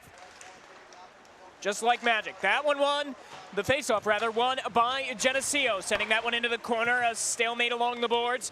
It'll be picked up in the corner by Helmuth. Helmuth still in the corner, has that one poked away. Kirkby now. Lewis. Kirkby working through the neutral zone and dumps it down. And a big hit on the end boards as that was Perna going in kind of awkwardly there. Now a hit on Lewis. Lewis goes down and we will have a penalty, I believe. I'm looking to see. No, I think they just whistled it. The play dead. No penalty on that. Seems just a stoppage of play there, so no penalties for either teams here. As we're gonna have another face-off. Let's take a replay here, a lot of contact. I just want to watch the hit that came in on Lewis, just to see where it was. You see a big push there. A little bit of a shove at the end there. That was, yeah. Neutral zone face-off is won by the Lakers. Allen a pass and dumps it around. It'll be picked up in the corner by DiCarlo. DiCarlo alongside the far side boards and will be intercepted by Geneseo. Geneseo working it up into their own scoring zone. A attempted shot by Romano is batted away by a Laker. Now into the corner. It'll be picked up by Keenan. Keenan losing that one to DiCarlo. DiCarlo working his way through, and it's intercepted again by Romano. Now a hit in the neutral zone as two players, one from Oswego, one from Geneseo, going after the puck. It'll be picked up again. Now Keenan dumps it around. The Knights will go in for a change. It'll be picked up by Vance of the Lakers, and he will work his way through the neutral zone. A pass up ice trying to get it to Spink, who will then dump it around. The Lakers go in for a change. Now into the corner. Be picked up by Geneseo. Gilmore. Gilmore. Pass up ice. And a hit in the neutral zone as the puck sails into the Oswego scoring zone. Curry working his way past to Sullivan. Sullivan missing the pass, going to Salisbury. Salisbury to Russell. Russell now losing control of that pass. It'll sail into his own scoring zone. The Lakers will pick it up. A pass going up ice from Pelkin. Pelkin dumping it down. Intercepted by Curry. Curry behind the net, protected by Kozakowski. And a big hit behind the play on Curry. It'll be intercepted by the Lakers in the neutral zone, and then once again by the Knights, who work their way up. Baggio, and a good save by Kozakowski yet again.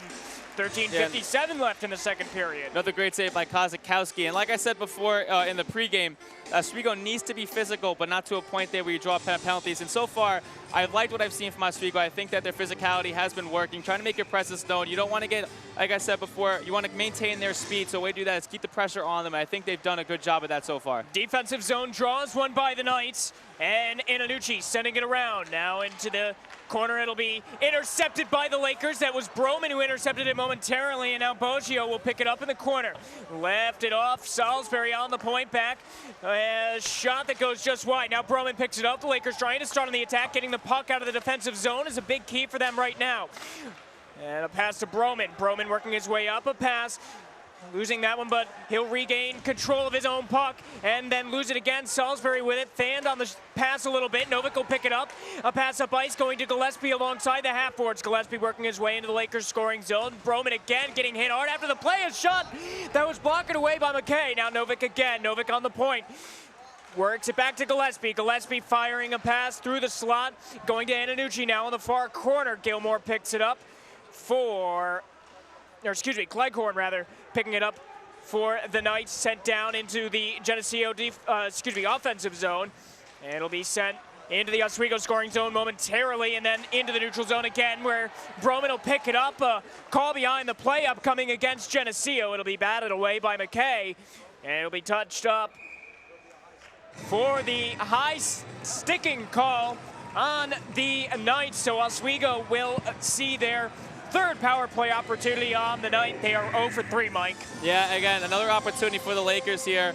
Not drawing too many here, which is a good sign. Now they have an opportunity now to get that first goal and just kind of keep, and if you want to get that, you have the crowd and the momentum on your side. And Tanner Salisbury, a Plainfield, Illinois native. He has 20 penalty minutes this season already, and a false start. And we're going to throw it down to Mike Gross. Mike? Thanks, guys. Well, Gillespie got clipped there by Salisbury. He is in the box now. Oswego with a one-man advantage on a 2-minute power play. This would be the time to get the momentum going. 12:37 left in that second period. They got to score if they need to get something going. Back to you guys. Thanks, Mike, and that one will be won by the Knights. They will dump it down to start off this power play for the Lakers. Kozakowski will come out. A pass off to Curry. Salisbury will sit for slashing for 2. And now here we go as Emerson works it into the Oswego scoring zone. Vance in the corner gets knocked off. It'll be Kirkby racing after the puck. Picked up by Geneseo, working their way through. Pass up ice. Odd man rush for the Knights. A shot. A great save by Kozakowski. Curry will pick up the puck. Lakers will regroup and try again. Now here comes Curry again in the neutral zone. Curry, a pass that goes up ice, just wide and sent down. Being chased, McCabe will come up with it. McCabe trying to dump it down, now keeping it in the neutral zone. And that was Curry losing an edge there. Another odd man rush for the Knights, and another save by Kozakowski. He's the wizard. He is the wizard. That'll be back to Curry again. Curry working his way into the neutral zone. Lakers regrouping, trying to start again. Gillespie now into the neutral zone once more. Gets knocked off, back to Novick. Novick working his way into the Lakers scoring zone. Now up ice, it's gonna go to Broman in the right circle on the far side, back to Novick. Novick working his way just over the blue line. Waiting, fires a pass over to Gillespie. Broman on the point, and a shot that goes just wide. Dumped out again. Kozakowski will come out, play it, leave it off for Novick. Novick will try and start on the attack. One last chance for the Lakers here. Pass up ice going to DiCarlo. DiCarlo working his way through the neutral zone, now into the Oswego scoring zone. DiCarlo losing the puck, and now a loose puck alongside the half-forward, dumped down again. 10 seconds left on the penalty kill for Geneseo power play for the Lakers. Worked up a pass into the neutral zone. Gillespie will come up with it, send it over to Zyzik. Zyzik now to DiCarlo. DiCarlo, and a loose puck into the corner. Penalty killed off for the Knights. Now into the neutral zone, it'll sail down. A chase for the puck. Zyzik will come up with it. Zyzik up ice, going to fire that one down. Wilkins. Wilkins has that one poked away by Zyzik behind the net. Zyzik losing that one to, I believe that's going to be Gilmore. That is Gilmore. Now in the corner, Sullivan. Sullivan on the right, or excuse me, the left corner, left circle. Allen with the puck. On to the point, missing the pass to Scorpio. Now Hartman in the corner, losing that one to Burnett. Burnett working his way up, and a pass that goes just wide and down the ice where it'll be picked up by Vance in the Geneseo scoring zone. Vance in the corner, now regaining control, sends it up, and Wilkins going to be leaping up. Here comes Sullivan on an odd man rush for the Lakers. Working his way up, going just over the net and away. Now back to Wilkins again. Now into the neutral zone. Back, intercepted by Sullivan. Sullivan into the Oswego scoring zone where it'll be picked up by McKay and held on. 9:36. So let's just bring that back a little bit there. And it was an Oswego power play, and Kozakowski was able just to continuously save Oswego back-to-back. I mentioned it in the pregame that his inexperience may come out there, and I stand corrected, and there's nothing really much I can say with that. Kozakowski was able, let's take a look at that replay there. Geneseo with the breakaway, and Kozakowski was able to put himself in front of that one there, and yet again there Geneseo on a 2-on-1, and Kozakowski finding a way to get out of this one and keep this one a 1-0 game. And the puck in the Lakers scoring zone will be picked up by Molinaro. Now intercepted by Geneseo, working his way up. into the Geneseo scoring zone. A big hit behind the play by Pelnick. Now working into the neutral zone. Trying to get it to Lewis was Curry. He wasn't able to. And now skating back was Doran. Now up ice into the neutral zone. Back into their own scoring zone. That was Helmuth. Helmuth in the corner is pinned up by Antonucci, and another Laker, that's Tanner Spink in the corner. As that'll be picked up by Hart, and now Curry and Hart tangled up a bit, and it'll be loose over shot. It's a goal. Top corner, 2-0 Geneseo. And Geneseo again there, just kind of bouncing off that power play. They're able to adapt quickly. Again, dominating really Oswego's power play. It was just a matter of time there. The amount of opportunities they were given, at least one of them was going to have to go in there. And Geneseo now takes a 2-0 lead. It's looking like the game we thought it would, but Oswego looks like they have the fight, Mike. They have it in them.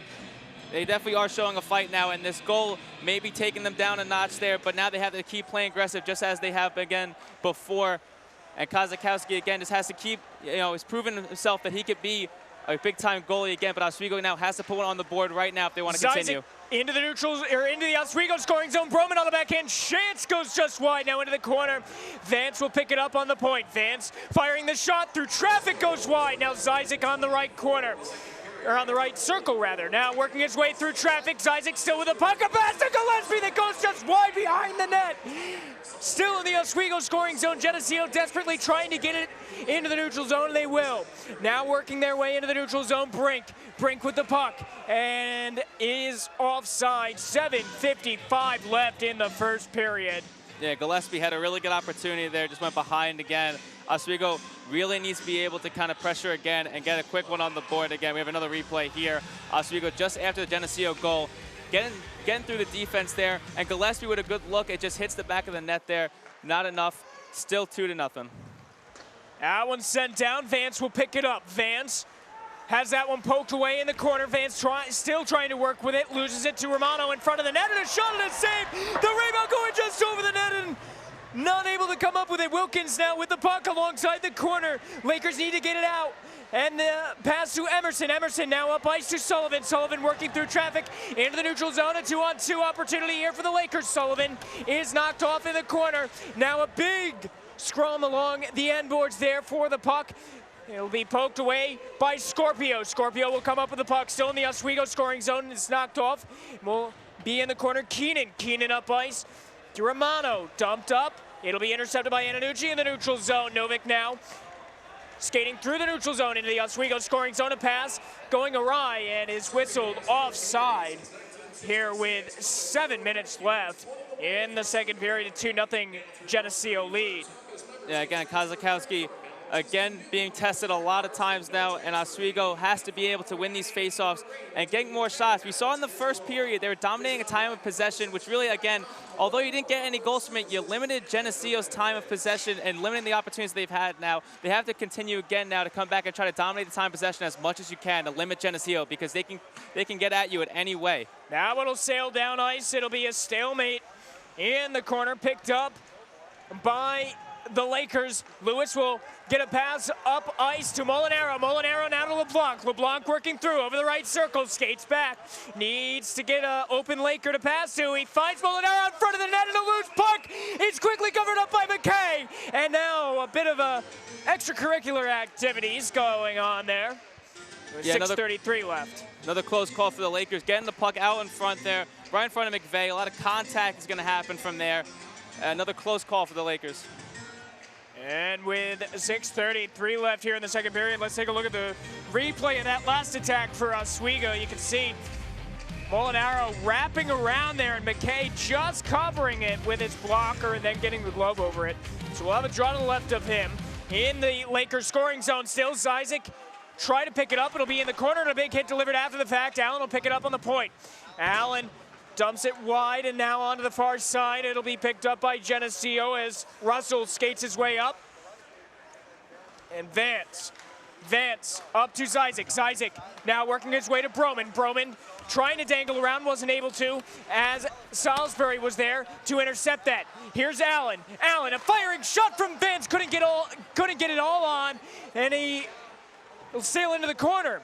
Now up ice to Russell. Russell intercepted by Vance in the neutral zone. Vance sends that one down, and icing will be the call here.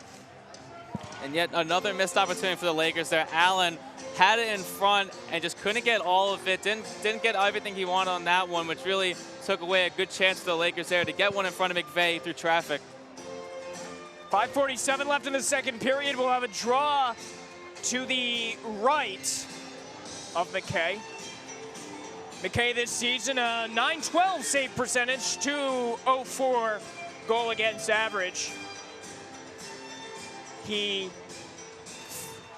faced Oswego the last time these two teams met back on November the 16th. That puck along the end boards, Molinaro picks it up.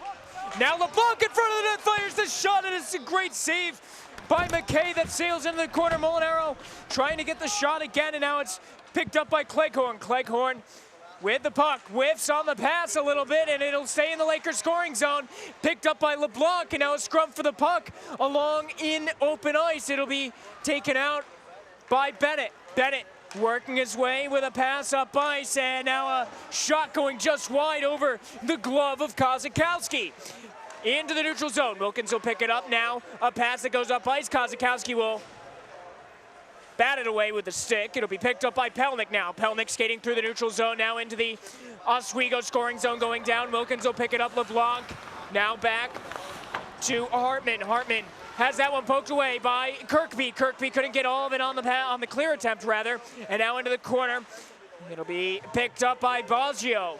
Bozio, a pass up ice in front of the net, and it'll come off as a Geneseo player went into the net, knocking it off its moorings, and we'll have a stoppage in play. This period, Geneseo out-shooting Oswego 9-7, Mike. Yeah, and again, I think we have to also give some credit here to McVeigh as well.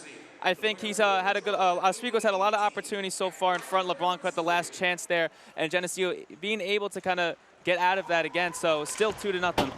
That one sailed around. Kirkby will pick it up, work his way through the neutral zone. Down to Scorpio. Scorpio, Antonucci intercepting now. Kirkby behind the net. Back. DiCarlo fires the shot that goes just wide. And now Novik will pick up the puck on the rebound chance. Passero. Kirkby in front of the net again, and it's a bad save away. And now we'll have a whistle. And it's going to be on Kirkby. No, it's going to be on Geneseo. And the Lakers, yet again, go to the power play. It's going to be their fourth on the night. Yeah, and hopefully it's not like the one we saw last time there, where really more of the focus was on Kozakowski than Oswego's ability to score here. Is taking a look at the replay. It's going to be a high sticking call on Brink. Yeah, another shot out in front there for McKay there. And now Oswego has yet another opportunity again. But if Geneseo can play it on the power play, as we saw before, they can still create opportunities, Ben. They will still be able to get some shots out. They had a couple breakaways last time. Oswego needs to be wary of that, but also try to get as many shots in as possible. Brink this season, had two goals these last time these two teams met, as they wait to get the penalty clock corrected. We're gonna go down. So what do you got, Mike?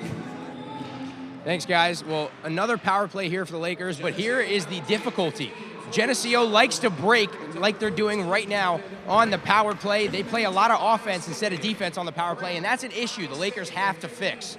This is an important power play with under 4 to go in the second period. Back to you guys. Thanks, Mike.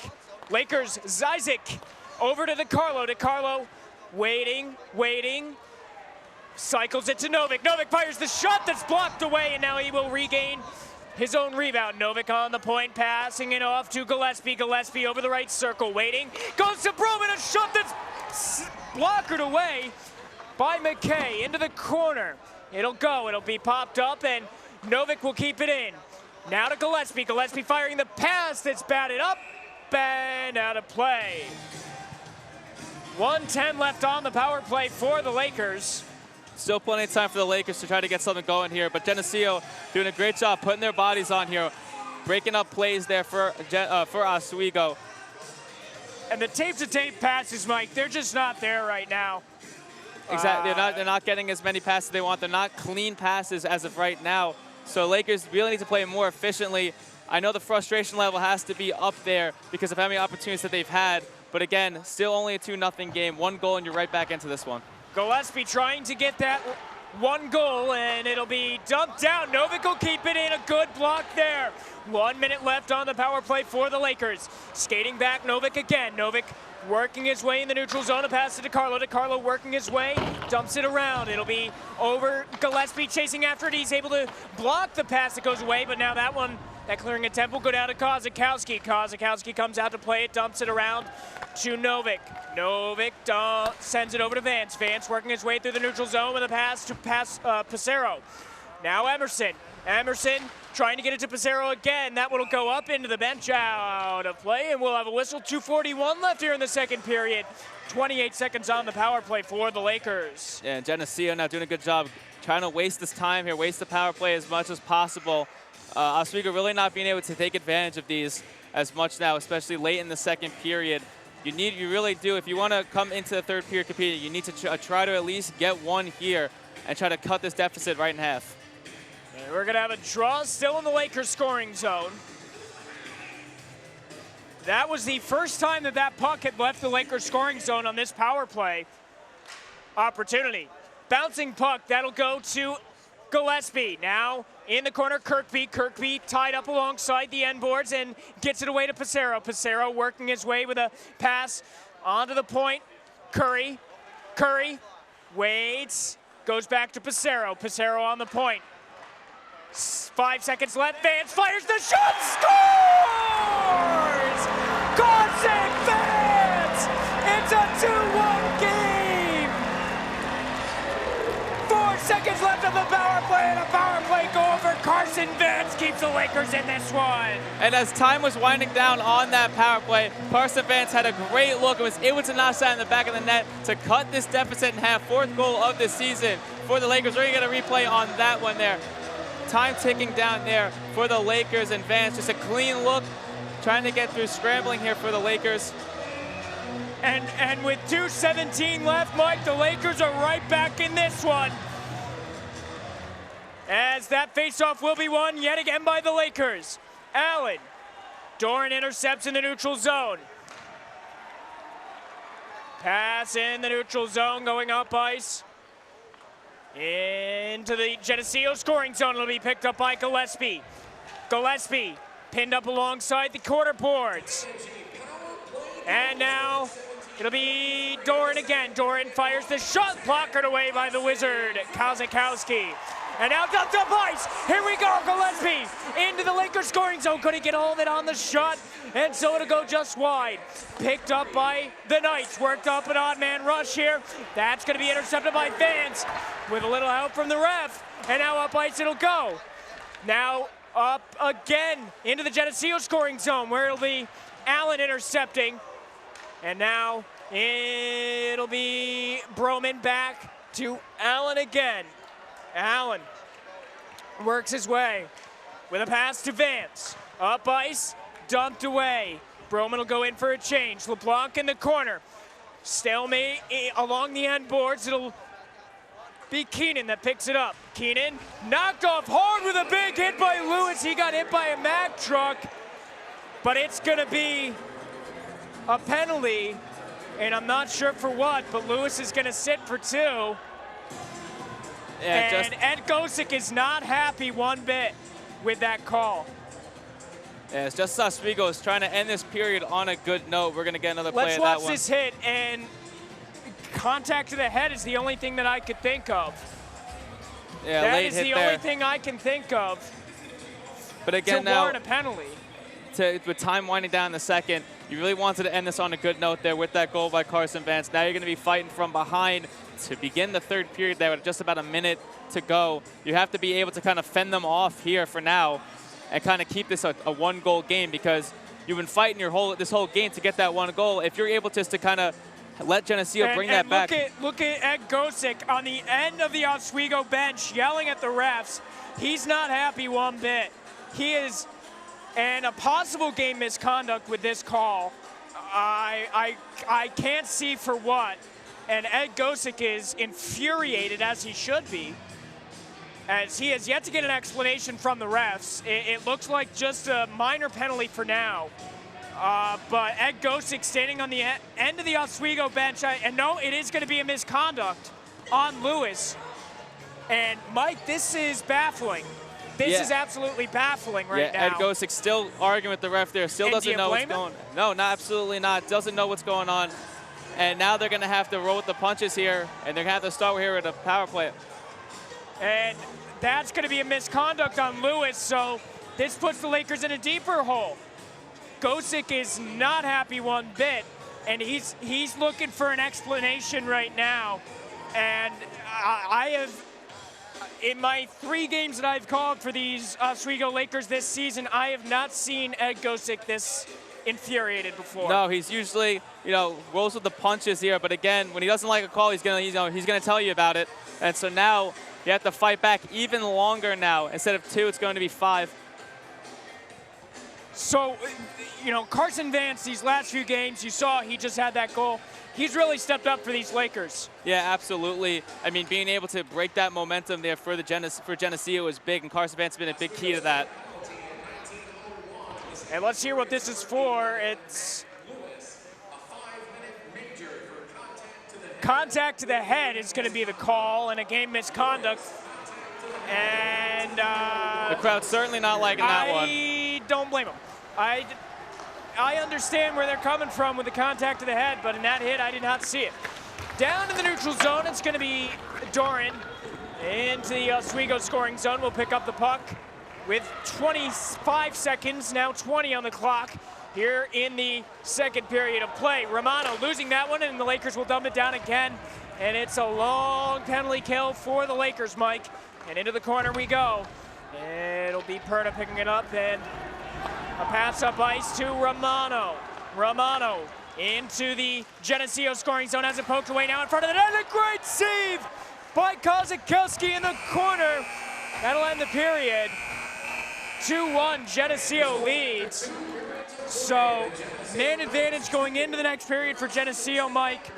What do the Lakers have to do? How do you deal with this? Well, now they have 4 minutes of penalty kill. It's going to be a big challenge here. You fought all game to get that 1 goal, and it does come with the price, and the price now is to kill off 4 minutes. It's going to be big there.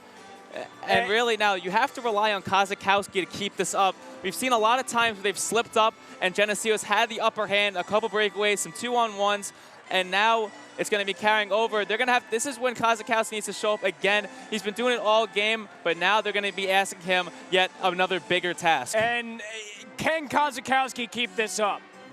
Once he rolls with that momentum, I think he has to keep it. I think he could keep it up, but once again, 1 goal can really be the killer here. They don't want to give up yet another goal. They fought so long to get this one. 1 more goal really be the dagger for this game. All right, well, we're going to wrap it up here for this period. At the end of the period, 2-1, Geneseo leads. We'll be back.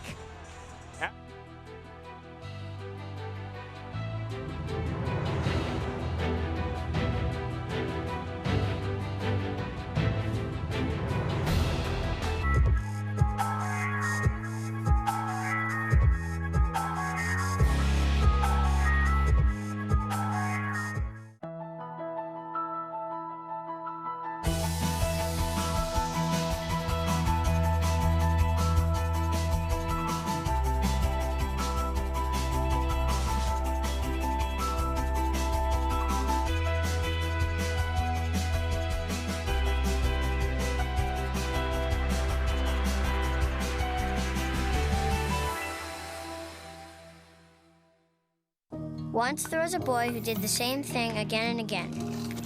One day, he was told he had autism. He got help and slowly learned how to live with it better. Early intervention can make a lifetime of difference. Learn the signs at autismspeaks.org. I'm a lot more confident and a lot more sure of my abilities. at Oswego is where I've really found myself and became the person I am. You work hard and you play hard. I love the environment of SUNY Oswego.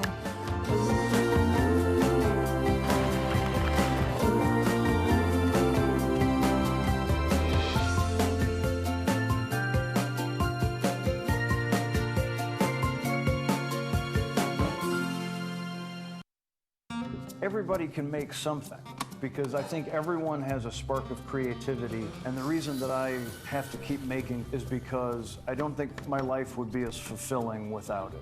If you make things yourself, that means you're not cowering in fear. You're out there taking chances. That, I think, is my way of saying I love you to the world. All right, now I want to hear why you make. Share your own Why I Make story today. Visit whyimake.org.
Opioid dependence can happen after just 5 days. Know the truth, spread the truth.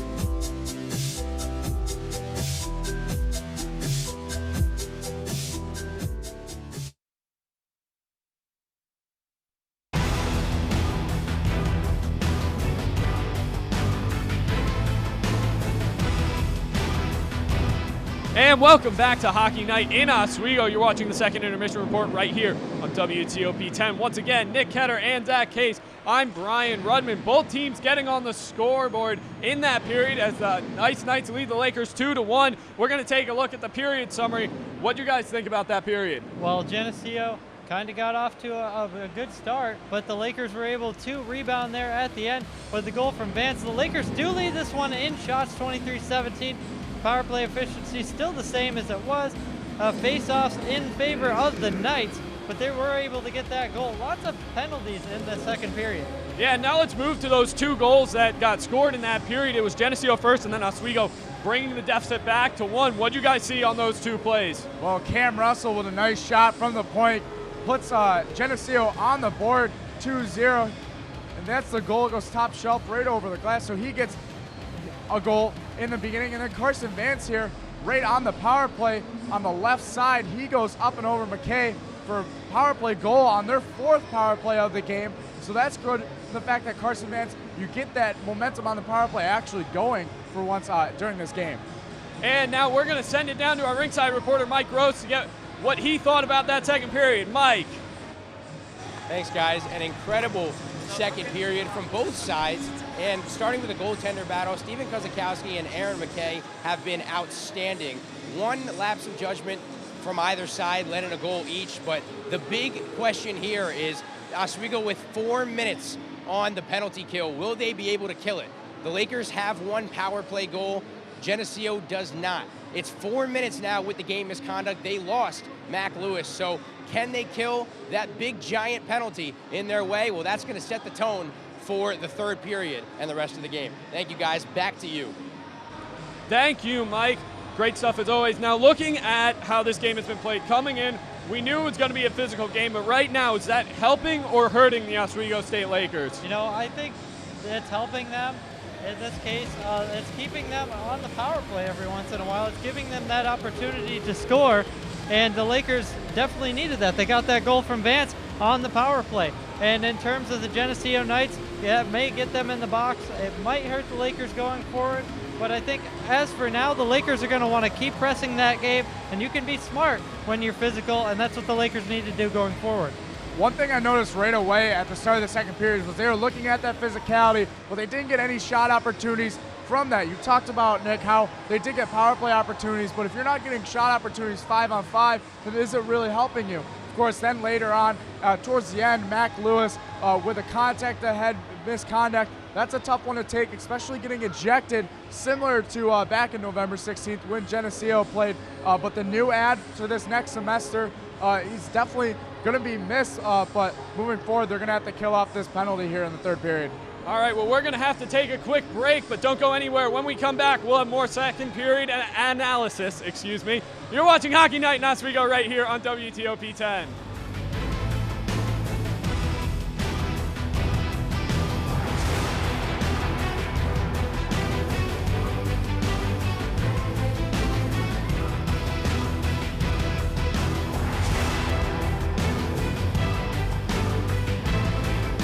And welcome back to Hockey Night in Oswego. You're watching the second intermission report on WTOP 10. Before we get into the hockey, we'd like to thank the Oswego Alumni Association for organizing the Pucks and Pints event, setting up viewing parties across the Northeast to watch our broadcast today and support the Lakers all across the Northeast.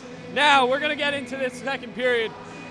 We're going to talk about Geneseo. What coaching adjustments are they making in their locker room right now? I talked about it in the first intermission. I'm going to talk about it again. Stay out of the penalty box. You let Oswego back into this game with that goal on the power play. So if you limit them going on to a man advantage, you're going to score here. You're definitely going to score now that you got that opportunity while you're on the power play. So if they use this power play coming up, stay out of the box in the third period. I think they're going to come away with a W here.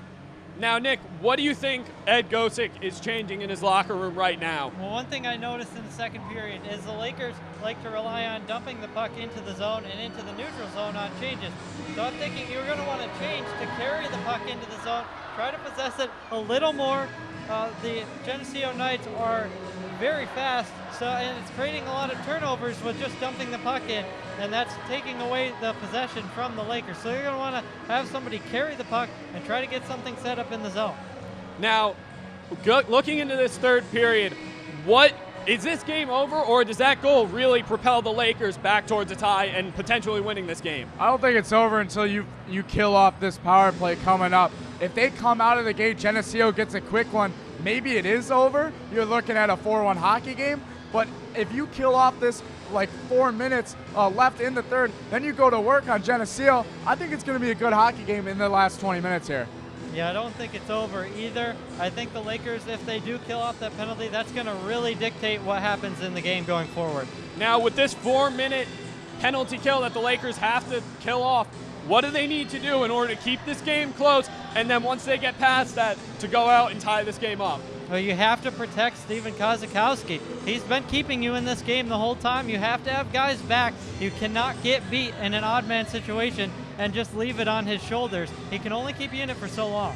One thing you're going to like to see is when there is a long power play opportunity, Geneseo might put out different guys that aren't usually on the power play. That will allow you to get opportunities shorthanded, and then once you kill it off, you're going to have guys that are tired that usually aren't out there on the power play. I would say when you get the puck out, make sure you get a line change. This is going to be a long 4 minutes.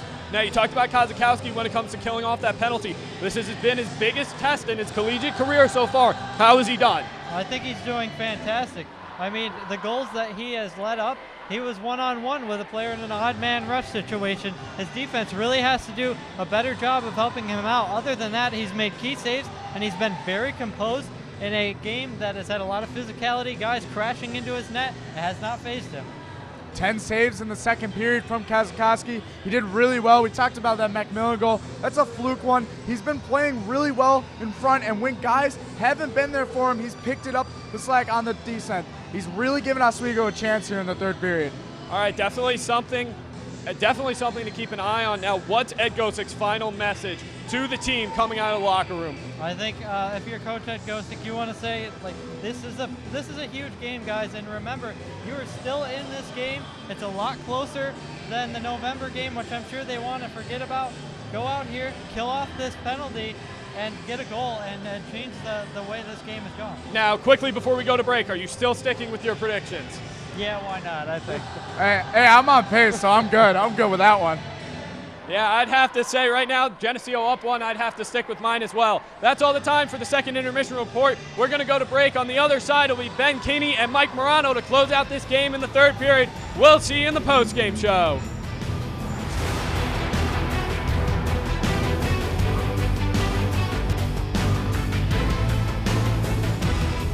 And welcome back in third period here at the Morano Campus Center. Geneseo coming in with a 2-1 lead right now over Oswego.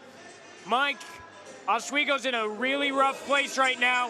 A 4-minute penalty kill against the #1 team in the conference and the #3 team in the United States. Yeah, odds aren't looking too good as of right now if you're Oswego. But again, you've been facing a challenge the whole game. You have another challenge in front of you now. If they are able to clear this power play off, I think it's a big confidence booster because, again, I've been talking about the mental game, the frustration factor they've had. If you're able to clear out 4 minutes and still have a 1-goal game, I think your confidence kind of soars there in a little bit, in a sense, and I think it's really good news for the Lakers if they are. Now, are the Lakers playing all-out attack? Are they playing conservative, Mike? It's hard to say, but I think you really need to attack here. Show that you're not going to budge back and you're not going to pull back here, because if you pull back, you're going to give Geneseo a lot more chances. If you're aggressive and you want to break up these plays, you want to put them down, you know. So, again, they would probably take a page out of Geneseo's book here, try to force down the ice and get some shots on net if you can. Now, starting a man down, Kazakowski, what are your thoughts on him through 40 minutes of play? I think he has really been the savior for this team so far. I think if he doesn't make half of the plays that he has, I think this is a much different game. I think he's been a really big difference factor for the Lakers, obviously, and he's been saving them so much, but now here comes his biggest test of the game. If he's able to get through this, Oswego has a good chance here to kind of bring back some momentum that they've lost. Geneseo starting into their own attacking zone. Keenan up a pass that goes over to Romano. Now Perna on the point, a pass going to Romano again. Now back to Romano on the right point, going over to left point. That's Perna. Perna firing into the corner. Another pass going to Romano back. Doran's shot is a save made by Kazakowski. Now into the corner, poked away by Vance. Back over the line, and now going to go into the neutral zone. Romano will skate back as everyone for Geneseo will have to regroup. Now into the corner will be picked up by Burnett. Burnett over to Perna. Perna waits. Cycles back to Doran on the point. Romano firing a pass over to Keenan, now back to Doran. Doran trying, waiting, back to Keenan, back over, now in front of the net. Romano, a shot and a save by Kazakowski. Nearly cleared out, and now right on the blue line, Keenan. Keenan waiting, back over. Romano, shot is blocked away. Now Keenan, Doran again. Doran just in between the hash marks there. Now on the far side, a pass to Doran. Trying for the one-time shot, Keenan over. A loose puck, and now a Laker goes down. No call. That was Sullivan looking for the call. And now Perna back to the right circle. Keenan, a shot that goes just wide in front of the net. Now Allen takes the puck, dumps it down in the neutral zone. And now into the corner. Allen will pick it up. Allen dumps it, sends it into the neutral zone again, and it'll be Doran jumping up and settling the puck down. Intercepted by Zizek, down ice. 2 minutes left on the penalty kill for the Lakers. We're back down to what would be a minor penalty as the Lakers go in for a much needed shift change there. As now Wonder skates through the neutral zone. Now into the corner. It'll be picked up by Pelnick, and bouncing still in the Geneseo scoring zone. Back to the point. That'll be Salisbury. Back to Russell on the left point, right point, Salisbury. On the circle, Salisbury again. Russell fires. Save, Kozakowski. Saying that never gets old, and a big hit alongside the boards. It'll be picked up by the Lakers, dumped down. 1:24 left on the penalty kill for Oswego. Russell will pick it up in the Lakers scoring zone behind the net, protected by McKay of Geneseo, and it'll be worked into the neutral zone. A pass to Russell. Russell skates through now into the Geneseo scoring zone, and he will pass it off to Miller. Miller waits, a shot, and a beautiful save by Kozakowski. A flash of the leather, and they call him the Wizard for that reason. And now, that is the anchor of this Lakers team, Mike Morano. With 1 minute left to go, Kozakowski proving that a big-time player, making some big-time plays here.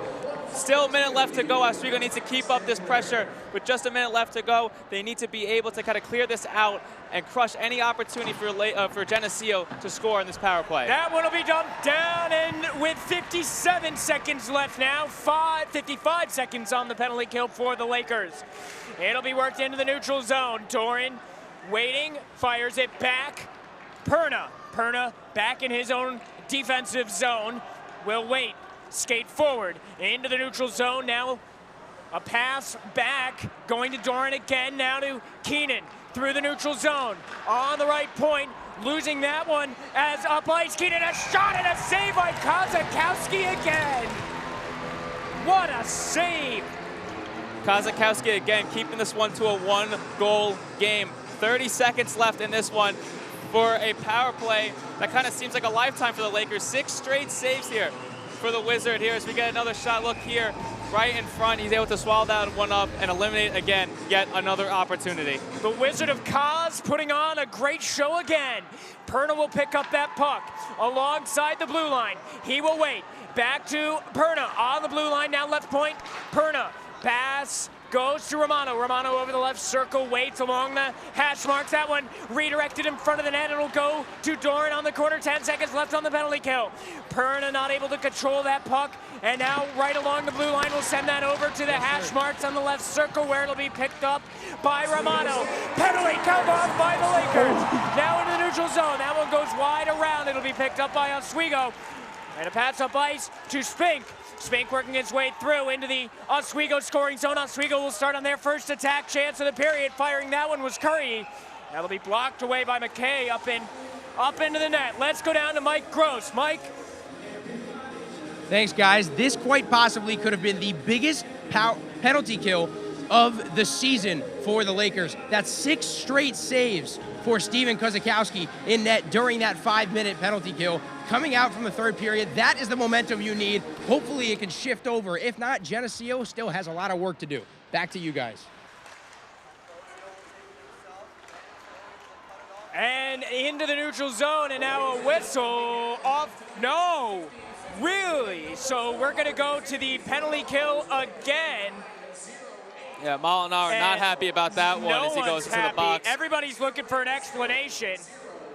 And this is going to be another penalty kill for the Lakers. They cannot catch a break tonight. As they just were able to finish out that 4-minute one to start off the period. Now they have to go back and do it once again.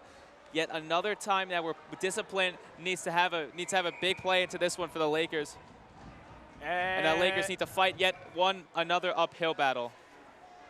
Yeah, this is absolutely questionable. I don't even see where he hooked him. It looked incidental. It really looked another incidental. questionable call here for the Lakers, and another one that Ed Gosick is still not happy about. And you could see him.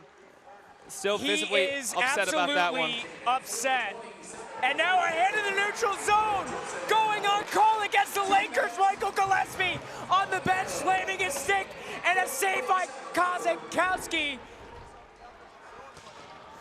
And I think, are we going to have another penalty on the Lakers? We're going to have another penalty. There's, I don't know how, and Ed Gosick is infuriated on the Oswego bench. And rightfully so. A lot of missed calls here for the Lakers as well. I've never seen Ed Gosick this upset, Mike. I've never seen Ed Gosick this upset. No, it's a big game here for them, so anytime they're going to have a missed call, it may cost them the entire game. And no penalty here, and I just saw the ref, Ed Gosick was saying what on the call, and the ref goes, what call? Perna on the point. Over to Romano. Romano waiting, pass to Keenan, now back on the blue line. Keenan waits, fires it, a block saved by the Wizard of Kaz. He does it again. Kazakowski again able to fight through that traffic and kind of see that puck. Great awareness by Kazakowski as he has to do it once again on the power play for Geneseo. Lord, call the fire department. That man is on fire, Mike. Absolutely. Have a draw in the Lakers defensive zone. 1:10 left on the penalty kill for Oswego. That's going to be dumped down. And a minute even as McKay comes out to play it. It'll be picked up in behind the net. The Knights will start in the attack. Be bouncing off the signboards there as Perna works it into the Geneseo scoring zone. Behind the net, Keenan. Keenan picks it up back onto the point, Perna. Perna waiting. 40 seconds left on the penalty kill for the Lakers. Dorna on the point, scores. And it's back to a deficit of 2 here with 14:06 on that power play that should not have been. Yeah, another for Oswego. Just yet another opportunity for Geneseo to score. And again, as we take another look at the replay here, another power play for Geneseo. Stay with the fight through. Kazakowski cannot see that one through traffic, goes right past them. And again, you can't save all of them. He's been, putting on a show for the Lakers. But again, once these power plays kind of keep racking up, kind of eliminates a lot of these chances that Kazakowski could, have to save here. He could only face so many shots on net.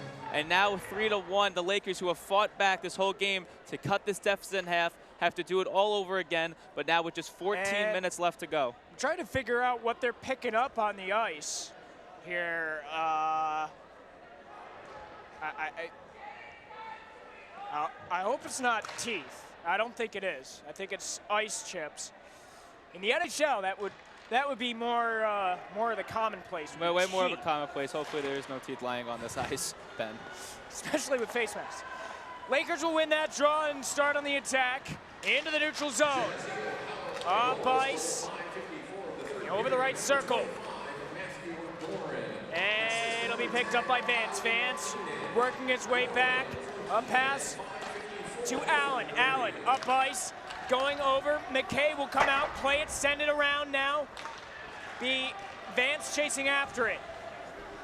Into the corner, Allen will pick it up. The pass back to Vance. Vance working his way. A pass to Pissarro. Pissarro working his way up ice now. Kirkby through the neutral zone into the Oswego scoring zone. Fires a shot up over at the glove of McKay and wide. Now Vance again over the neutral zone. And a pass to Pissarro. Pissarro losing that one to Helmuth. Helmuth is hit hard by Kirkby. And now Pissarro again maintaining control of pass to Kirkby along the end boards. That'll go to Curry. Curry now pass around over in the corner. Pissarro losing that one to Russell. Russell. Helmuth dumps that one down. The Knights go in for a change. Curry skates his way up ice, a pass to Isaac. That'll go over and into the Geneseo scoring zone. Or excuse me, the Oswego scoring zone, rather. A pass up ice from Wilkins going to Hartman. Hartman losing that one to Broman now. Broman intercepting. A pass going back to Curry. Curry working his way through the neutral zone. Now into the Oswego scoring zone. Isaac along the corner. Losing that one now into the neutral zone. Poked away. And now another hand pass call. Which, yeah, I didn't see that. So, 12:24 here remaining in the third period. A 3-1 Oswego lead. Yeah, another hand pass there. Definitely, takes away some momentum that the Lakers are trying to desperately build back up. In the Oswego scoring zone, that'll be Broman picking it up. Now behind the play, behind Broman is Isaac. It'll be in the corner, picked up by Russell, working his way around. Here's Brink rather, sending it up to Antonucci. Antonucci works his way through the neutral zone, dumps it down into the corner. Salisbury. Pass going up ice to Brink. Brink has that one intercepted. It's down into the Geneseo scoring zone. Antonucci. Pass around to Sullivan. Now in the corner. Antonucci again. Romano intercepting. Odd man rush for the Knights. Pass, shot going just wide, and now it'll be picked up. And a hidden neutral zone goes uncalled right in front of the refs. I can't believe that. Now in front of the net, a redirect going just wide. Still in the Geneseo scoring zone, firing a shot was Keenan that went off the glass along the end boards and away. Right there. In the Geneseo scoring zone, still Hartman picks it up and goes down. Keenan on the end boards is knocked off. Emerson picks it up. A scrum alongside the boards. Antonucci's in there. It'll be poked away to Novik. Novik trying to get it out of the Oswego scoring zone. He's able to, the Geneseo scoring zone rather. He's able to. With the pass in the neutral zone, that's intercepted by Gilmore. Gilmore working his way around, a pass in front, and Kovs does it again. Let's go down ice level with Mike Gross. Mike? Thanks, guys. During that last power play sequence for Geneseo, Coach Gosek was absolutely livid with those officials. They have missed some calls. Yeah, that's what Coach Gosek thinks, and well, the bench isn't too happy either. The morale is now down here. They're 2 goals behind with over 10 minutes to play here in the third period. Back to you guys. Thanks, Mike. Puck in the neutral zone, and it'll be picked up by Molinaro. Molinaro trying to work his way through, but it's intercepted by Gilmore.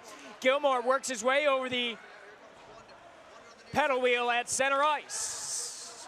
As Isaac picks it up, LeBlanc losing an edge there in the neutral zone. Burnett intercepting, skating back into his own defending zone was Pelnick. Pelnick, it goes all the way down. Icing's called off. Vance will pick it up. Vance in the corner, not able to pass it. It'll be a scrum in the corner for the puck. LeBlanc, Vance, and 2 Geneseo players. I can't tell who's in there. And it'll be Allen that comes up with it. Now a loose puck in front of the net. Kozakowski lost sight of it for a minute, and now somebody took an extra shot in it, Kozakowski. And now we got a bit going here as Kirkby gets tangled up. Yeah, and it's definitely with time winding down here at 9:51 left to go. You're down 3-1. It's been hard. The goal's been hard to come by here to see a replay. I really do think a frustrating factor is just really starting to set in now.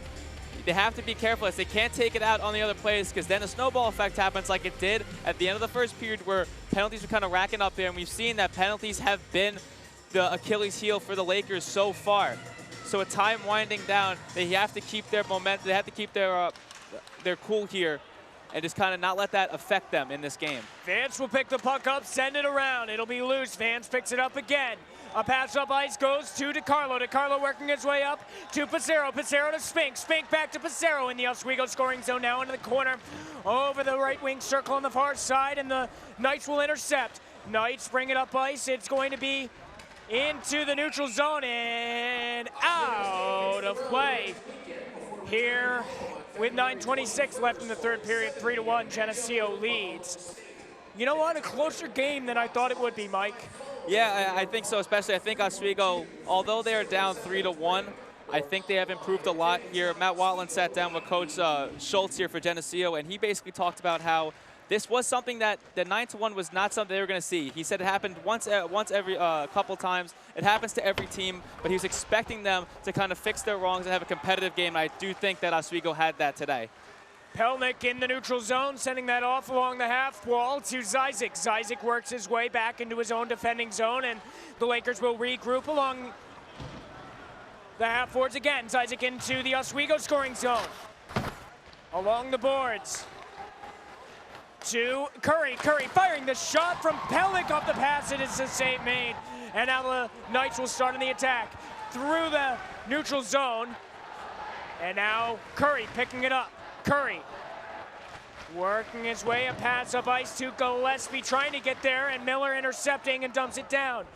Miller sends that down to Pelnick. Pelnick picks it up, and a pass all the way up ice. Burnett sends that one up off the wall, and it'll be yet again Curry up ice, trying to get it to Pissarro. Pissarro couldn't settle the puck down. Lakers go in for a quick change, a pass up ice, and now intercepted. And now a pass in front of the net to Carlo, working his way through the neutral zone into the Lakers scoring zone to Carlo, waiting over the right circle, pass in front of the net, scores! Beautiful play in front of the net. Max Novick, 1-goal game, 8:05 left in the third period, and the Lakers are back within one. And just like wheelhouse is rocking. And just like that, the game has switched now. Now it's a 1-goal game. Novick was able to notch that one in there, and now we're just a 1-goal game. They have 8 minutes left to go here and have to be all Lakers here if they want to notch yet another goal. They have plenty of time to have just one more goal. They're no longer fighting for two. Max Novick, 6th goal of the season here for the Lakers. Big time. It's time to pour it on now. You have the crowd and the momentum on your side, like I said in the pregame before. Right off the face-off, Broman with a shot, and it's a backhand shot, and it's a save made. The wheelhouse is rocking, Mike. Absolutely. The wheelhouse is rocking. And this was a play that they needed to happen in order to get the crowd back on their side. This is a time now where it seemed like they were defeated for a little bit, and now that the crowd is back into this one. All right, and here with 7:42, who's winning the battles right now, Mike?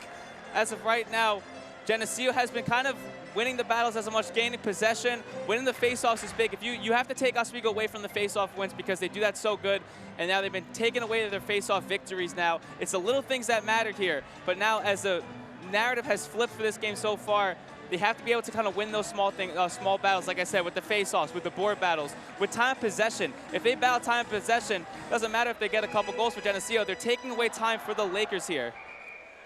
3-2 the score right now, as we have a quick stoppage in play. Not sure what's going on here. Now DeCarlo and Kozakowski, the young guys coming out in force, Mike. Absolutely, and this is a game where you need the young guys to step up because you need to learn from the veterans there. And if the young guys can make an example, they can have that for multiple seasons to come. Now that puck going down along the end boards there, a scrum for it. It'll be picked up by Oswego. Emerson works the puck into the neutral zone. Now back into the Oswego scoring zone. A pass up ice to Kirkby going just wide. And now along the end boards into the corner. Emerson working it again in the left wing corner. Emerson getting knocked off on what appeared to be somewhat dirty there. And now it'll be freed up in front of the net. A loose puck will be picked up by Geneseo as they work into the neutral zone. That was Helmuth. And now Emerson intercepting. Working it back to to Novick rather. Works his way through, fires the shot, is blocked away. Now into the corners, Isaac picks it up. He works his way in to the Oswego scoring zone. Isaac looking for a pass, can't find anyone to pass to. Through the slot, getting it over to Vance on the point, fires, redirected to Remy and scores! Gillespie into the goal! They're knocking! The wheelhouse is rocking! The wheelhouse is rocking! If the house is rocking, don't come a-knocking! Mike Gillespie, tie game! This is a whole new game! As we take a look at the replay here, just kind of get across, trying to find opportunity. Every player putting it out there to try to keep that goal out, but it's no use as the Lakers tie this game. Now, just talk about the atmosphere of this place, Mike. It's unbelievable. Wow, thanks, guys. 3-3 is the score, under 7 to go.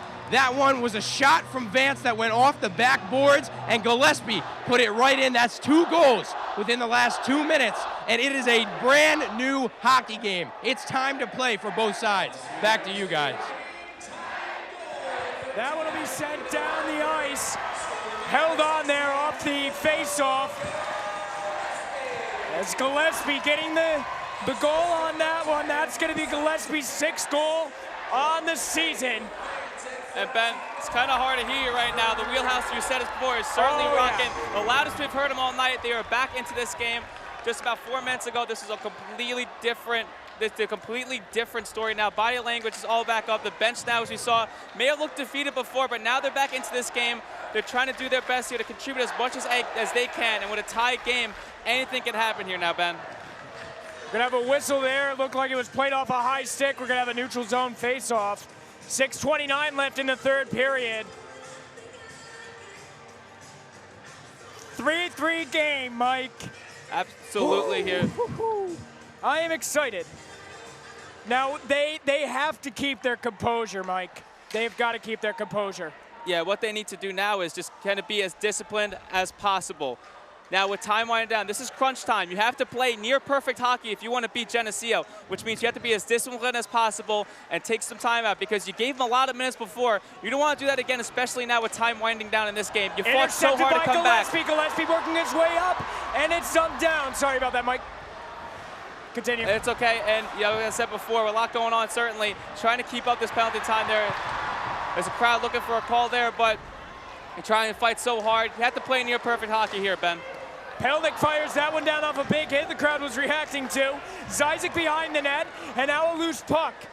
That is picked up by Geneseo, sent all the way up ice. It'll be intercepted by Curry. Curry working his way up, a pass that goes off the sideboards and will be picked up by Russell of Geneseo. 5:30 left here in the third period in a tie game. Up ice into the Geneseo scoring zone. It'll be picked up by Baggio. Baggio sends that one around, up into the netting off the blocker of Kozakowski and out of play. Now, Mike, Carson Vance, a goal and an assist in this game. I mean, what more can you want to ask for him? He's definitely contributed as much as he can here, and he's been such a big time player so far for the Lakers. Him, DeCarlo, Kozakowski, really all showing up today and really being a big difference maker. That'll be down in the corner. It'll be Novik picking it up. Novik working it up to Spink. Spink in the neutral zone. Spink works his way up, dumps it around, into the corner. Perna losing that one. DeCarlo waiting, and it's intercepted. Back to, to Antonucci, rather. Now intercepted again by Geneseo, up ice. Gonna be down into the corner, Antonucci chasing after it. The Knights will go in for a line change, and it'll be Antonucci skating it up into the neutral zone. It'll be intercepted, it'll be Molinaro taking the shot that's sticked away by McKay. Now back behind the play, working it up into the neutral zone. A pass that goes back, now into the Geneseo scoring zone. That was Wonder, and now Vance dumps it down. It goes all the way down around. No icing on the call. McKay comes out to play it behind the cage with 4:15 left in the third period. Up ice, it'll be just barely Allen taking that puck. Allen all the way around, Vance dumping it around, going up ice. Here comes Broman. Broman through the neutral zone, now into the Oswego scoring zone. Getting around, has it intercepted. Now a bouncing puck that goes just wide in front of the net. Now Sullivan picks it up, playing it off the boards. And it'll be picked up by a Geneseo player. No call on that, even though it was a trip. And now down the ice, Vance working his way up. We're going to get a call on that. That is not possible. There is no way that was a penalty. Oh, man. I can't believe that. Ed Gosick is infuriated. I just want to watch this on a clean hit that that is by far, Mike, that is not a penalty. It is not. That is not a penalty by any means. And especially, it's a big call to make, especially this late in the game, because now Oswego has to fight once again. A penalty is player-initiated physicality. Vance did not touch that player. Vance did not even come close to touching Miller with any part of his equipment or any part of his body. Well, Ben, questionable officiating has been really the story of this game here with Oswego, looking for calls that they didn't get or getting calls that they didn't think that were really penalties. And now Oswego, again, they've been constantly fighting an uphill battle this whole game. And once you finally get up, another task comes at hand, and now again they have to prove to themselves that they can compete against Geneseo. Even with all these tasks and all these obstacles coming towards them, this is the time now where you have to get able, and this is when you have to prove as a team that you guys were able to do. Is you have to create an identity and try to get away from what you when you played against them back in November and create a new identity, and this is it. If you can be able to clear this out without giving Geneseo any time, it's going to be big for them, especially late in this game. I have been around hockey my entire life, Mike, and I don't think I've ever seen this many calls out of an officiating crew. And I've watched NHL games, I've watched American Hockey League games, and I've watched ECHL games and college games. I don't think I've seen as many missed calls as there have been in this game. And it's going to happen sometimes where not calls are going to go your way, but now this is a time where you can't slouch on how many calls you've missed. You just kind of have to take the task at hand. So there's been a lot of calls they haven't got. Now it's a time now to fend it off and kind of boost that confidence back. You fought so hard, the crowd is back on your side. Now is the time to kind of fight these obstacles at hand. Novik picks up the puck, sends it down off the boards, and it'll put 150 on the penalty clock here with the penalty kill for Oswego. They can kill it off, it's gonna be big. Perna, a pass back. That goes to Hartman. Hartman working his way through. And now that'll be sent down by Zizek. Here, 3:18 now, 3:15 left in the third period, 1:30 left on the penalty kill for Oswego. Perna, pass back to, that's going to be, can't tell, up to Miller, Emerson now, Emerson, behind the net, dumps it the length of the ice. All the way down ice, and Perna will skate after it. Coming out to play it is McKay behind the net, leaves it off for Perna. Perna will skate on the attack for the Knights. Lakers getting in a line change. Perna up ice, going over. Now back to the point. Perna again. Perna on the left point. Cycling it around to Doran. Doran in the corner. Hartman sends that one off, and it'll be Curry sends that one up and out of play. 2:27 left in the third period. 42 seconds left on the penalty kill for Oswego. Yeah, just about 42 seconds left in this power play.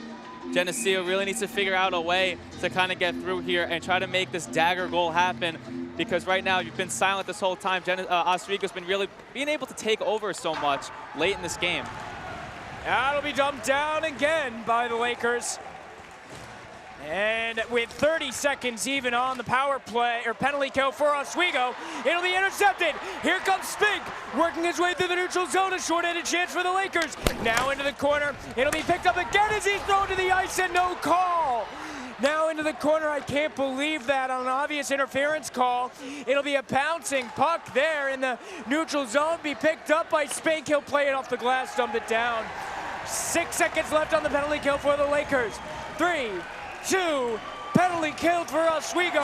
1:45 left here in the third period. A pass up ice, going to Miller. Miller working his way around, a shot, and it's gloved by the Wizard of Cause.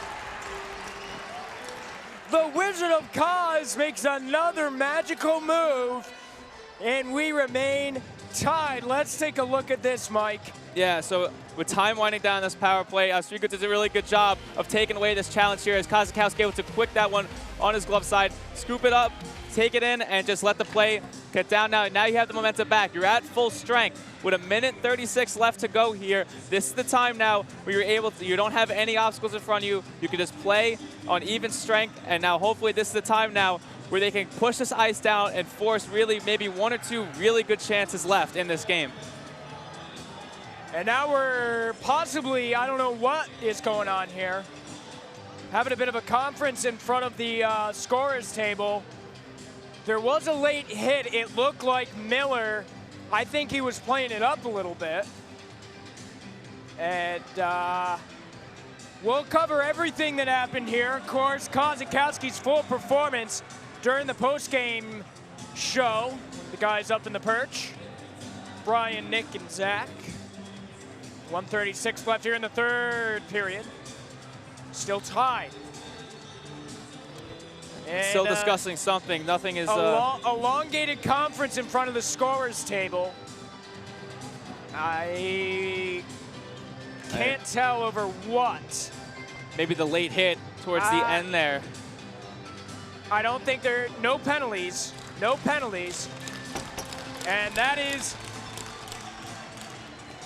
much to the excitement of Oswego. Kozakowski has really, really come out tonight and in force. And Ben, personally, no matter what outcome this game ends in, I think Kozakowski really proved himself here. That inexperience is definitely not a factor in this one.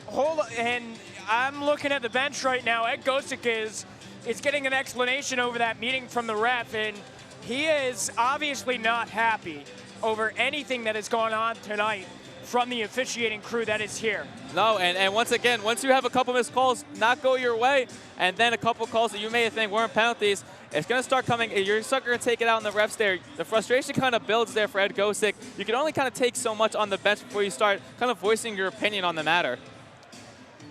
So, an explanation given to the Geneseo bench. We will have a bit of a stoppage here. Both teams on the ice discussing strategy right now, playing a little bit of strategy here with 1:36 left in the third. We will wait, and we will now have a puck drop, a shot that's blocked away by Kozakowski going into the netting. And away. And yet we're going to have another stoppage to play here. We're going to get right back into it with 1:32 left to play in this game in Oswego's zone. Oswego needs to find a way to push this puck down the ice as quickly as possible. You want as much time in Geneseo's zone as you can. Shots 37-30 us, but that's a goal from Russell on the point with 1:29 left. And Geneseo will take the lead. And what a dagger that was for Geneseo, able to put that on there to the Lakers as late as they can. That's a big-time play for Geneseo. And now, I mean, they've been able to silence this wheelhouse, which a couple minutes back was as loud as we've seen it. Let's take a look at the replay off the face-off, and a shot in front of the net, and a goal. Definitely not what you wanted. There is still time. And like I said before, they got to push down now if they want an opportunity, if they want at least one or two very good looks. But Geneseo, with the biggest play of the game there, to take the lead this early, or this late. I just noticed that Geneseo players yelling at Oswego players on the bench. We might see this game take a physical turn here very, very quickly with the last minute fast approaching. With a one-goal game, they can't be able to, you know, take it out yet. You still have a chance, even though with not a lot of time left. Down ice, Allen will pick it up. 1 minute left. Pass up ice. Allen still in the Geneseo scoring zone. Novik working his way up into the neutral zone. That's going to be poked away, and now into the corner. It'll be picked up by Salisbury. And picked up again, Baggio. Up ice. Keenan now, Keenan waiting, pulls the trigger, scores on the empty net. And that'll put it away. That'll do it for Geneseo as they score there. Really flipping the switch really late in this game. I said before, they're really, really good at flipping the switch there. No matter how much Lakers are dominating, they're able to make one good play and kind of switch it out here. And that's what Geneseo did right there, as they were able now, obviously players, Zizek visibly frustrated on the ice, and rightfully so. Yeah. They fought all this way just to be down again, and with the dagger there, it's tough for the Lakers. It really is, especially how much they fought. I hate to say it, but Zizek, he's playing his heart out, as is just about everyone on this Oswego Lakers team. With 30 seconds left here, Antonucci will work it up, and yet again down ice. 20 seconds. Into the corner, Antonucci will pick it up. Novik now back, Antonucci again. Kirkby, 13 seconds left. Works his way through the neutral zone. Down ice, Salisbury. Now on the point, a shot, a loose puck in front of the net. Kirkby on his knees, but is not able to come up with it. And the Lakers will fall to Geneseo in the hands of the Knights. 5-3. Closer than we thought it would be. But Absolutely. not the outcome we wanted. Absolutely not the outcome that the Lakers wanted there, but a lot of things you can kind of take out of this one. It was obviously a must-win for the Lakers, and everything that they've done, and you know, a lot of people in the crowd here not happy with the refs towards the end of that. I don't blame them. No, not I at do all. not blame them for being upset with the officiating that has gone on tonight. It is a nothing short of missed calls, missed opportunities, but mainly missed calls. There should have been more power plays for Oswego. But again, they took the challenge at hand. No matter how many obstacles were in their way, they were able to find a way until minute 30 left in the game when Cam Russell kind of put the dagger in this game. I feel like Oswego, there's obviously a bigger improvement than last game, certainly. Do you think that was the dagger in the season for Oswego right here? It certainly seems like it. This was really a must-win game for Oswego to kind of keep up in the race, but it really was. But they fought so hard this game, and they could have went back, and it was still 3-1 with 8 minutes left or 10 minutes left to go, and they were doing well right from that spot. So a lot of things you can take, obviously some good you can take away from this, but yeah, I do believe that was a big dagger into the season. Absolutely. All right, so final score here in Oswego. Geneseo 5, your Lakers 3. When we return, we're going to send it up to the guys in the perch with the postgame show. For Mike Morano, I'm Ben Kinney. 5-3 your final here in Oswego. Thanks for watching Hockey Night in Oswego. Back to the guys in the perch after break.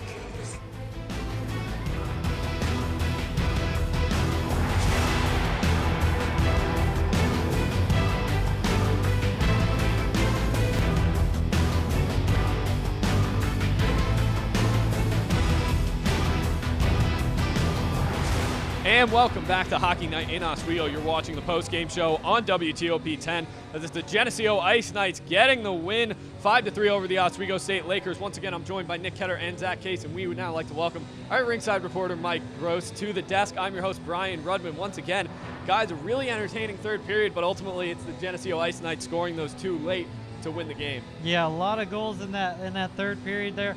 Oswego really charged out of the gates and was looking to have a comeback there, but Geneseo just really strong on the back half of that third period, and they kind of shut everything down. Maybe a few calls that didn't go Oswego's way kind of sucked the momentum out of this place, and that really kind of hurt the Lakers. Yeah, now I think we do have to give credit where credit is due. As you know, we'll look at the period summary before we do. Look, how did this game play out in the stat column? Well, you definitely see a really tight matchup in the shots on goal, 32-31. Power plays, both 1 for 4, not bad on the day. Face-offs, you see 39-31. That definitely helped out the Lakers throughout the game. Big thing I saw was a lot of blocked shots coming from Geneseo, especially when they were a man down. But overall, a pretty close matchup. Mike, this was a really closely contested game. What was ultimately the difference between Geneseo and Oswego? Well, ultimately the difference was the officiating. It was a little rough down the stretch. We'll get into that. And there were some calls that were missed, in my opinion, from the refs. I was down ringside, and especially the one late in the third period on Carson Vance. The Geneseo skater initiated contact, then fell, and Vance was just hooked up in between, and that was the difference there. Yeah, we'll dive deeper into the officiating later in the postgame show. But right now, as things stand, we're going to see a little bit of a shakeup in the SUNYAC right now. How does this game affect the SUNYAC standings? Well, a loss is not what the Lakers needed there. Geneseo jumps up to 22 points. The Lakers still at 17. And Buff State will be one of the Lakers' opponents in the next 3 games. And that's going to be even more of an important game at that point. If the Lakers can go out to Morrisville and get 2 wins there, that's going to keep them ahead of Buff State. But if they do drop those games, Buff State and Brockport are right there. Now, Zach, credit where credit is due. Geneseo showing us why they're the #1 team in the SUNYAC right now, #3 in Division III hockey.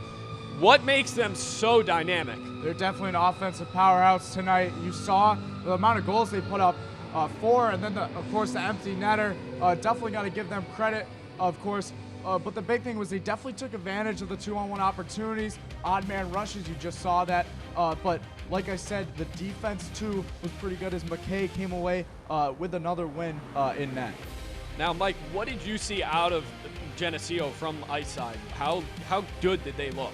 Well, one thing that Geneseo did, which completely bewildered me, was when they were on the penalty kill, they almost played all offense. When Oswego was on the power play, they were stuck back in that defensive position in their own zone, and that's not something that a team like Oswego has normally done. But when you're playing the top powerhouse, one of the top powerhouses in the country, Geneseo is going to pressure you for the entire length of the ice, and they did that. They got a lot of offensive opportunities, no scores, but that penalty kill was huge.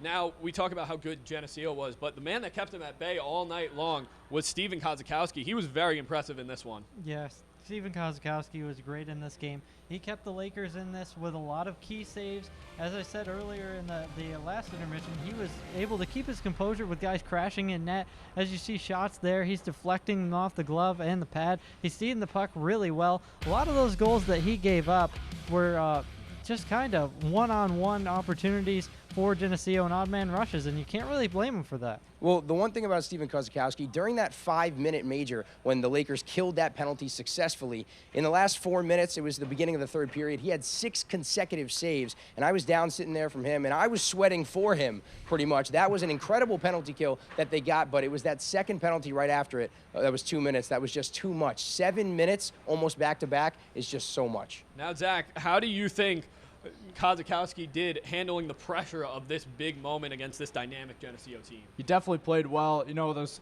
2 goals from the point from McMillan there towards the end, that was definitely it definitely came up, definitely ruined the momentum that they had going forward. But he really showed up to this game today, only his first career loss, or collegiate loss, excuse me, and he's really ready to move forward as the starter, I think, for the Lakers the rest of the way through. He's been really confident in net. He's really backed the Lakers, and I think he's going to do well the rest of the way out. Now, Mike, we're going to go to you quickly for this.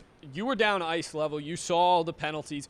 How did you think this game was officiated? Well, let me start by saying Coach Gosek was absolutely livid with the officiating. His head almost popped off a few times. The officiating, especially in the third period, was a little iffy, in my opinion. I believe that the refs missed a couple calls. Now, some of them were the correct calls, but I believe Geneseo should have been in that box a lot more than they did, especially, like I mentioned before, the Carson Vance one, which was that 2-minute where they scored on late.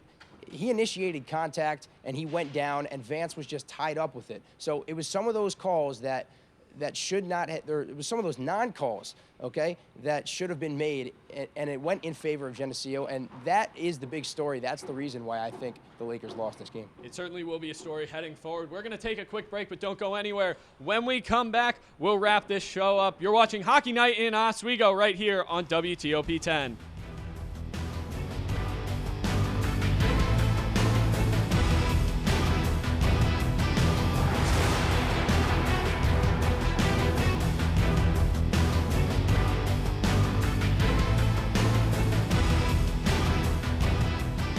And welcome back to Hockey Night in Oswego. You're watching the post-game show on WTOP 10. And before we get into our post-game coverage and wrap up the show, we'd once again like to thank Pucks and Pints for tuning in today with their viewing parties. Now, getting back to this game once again alongside Nick Ketter, Zach Case, and Mike Gross, I'm Brian Rudman. This Oswego team had some young guys step up, not only today but in the past, but a lot of contribution from the young guys today. What did you think about their players in this one? Well, one in particular we were looking at before this game was Alex DiCarlo. He had been on a hot streak going into this game, and he did extend his point streak to 5 games. He had that nice play with Max Novick where he drove the puck into the Geneseo zone and made that great pass at the last second to Novick, and that just says a lot about his speed and his ability, and as a freshman on this team, just to step in on a really big line for the Lakers and come up with a goal that ultimately changed the momentum in this game. That's huge for him. Now, looking at this penalties, how did penalties hurt Oswego? Well, definitely in the third period, that Carson Vance tripping call definitely was a momentum swing, especially after those, just that killing off those 4 minutes right in the third, and then you get right into that. As a referee, you definitely can't make a call that's game-changing like that late in that period. But overall, I thought a lot of penalties could have went in Oswego's favor. A lot could have went in Geneseo's too, but in reality, those penalties just really shook up the game. Now, quickly, where does Oswego go from here? This is obviously a heartbreaking loss for the Lakers. Well, it's not nowhere, but they can't move up now. Certainly, they have to lock down that 2 spot because they play Morrisville twice next weekend. That's no cakewalk. Morrisville is a great hockey team, and you can't just walk past them if you think, okay, you lost to Geneseo, your season's over. No, your season is not over. You get to play Geneseo one more time, hopefully, during the SUNYAC tournament, and hopefully you can play a little bit better and maybe get a little bit better officiating down the stretch. So it could go either way. Yeah, this is definitely a tough loss for Oswego. That's all the time we have for today. Thank you for watching. For Nick Ketter, Zach Case, Mike Gross, and our entire crew here at WTOP 10. I'm Brian Brugman. Thank you so much for watching. It's the Geneseo Ice Knights beating the Oswego State Lakers 5-3. Thank you for watching and have a good night.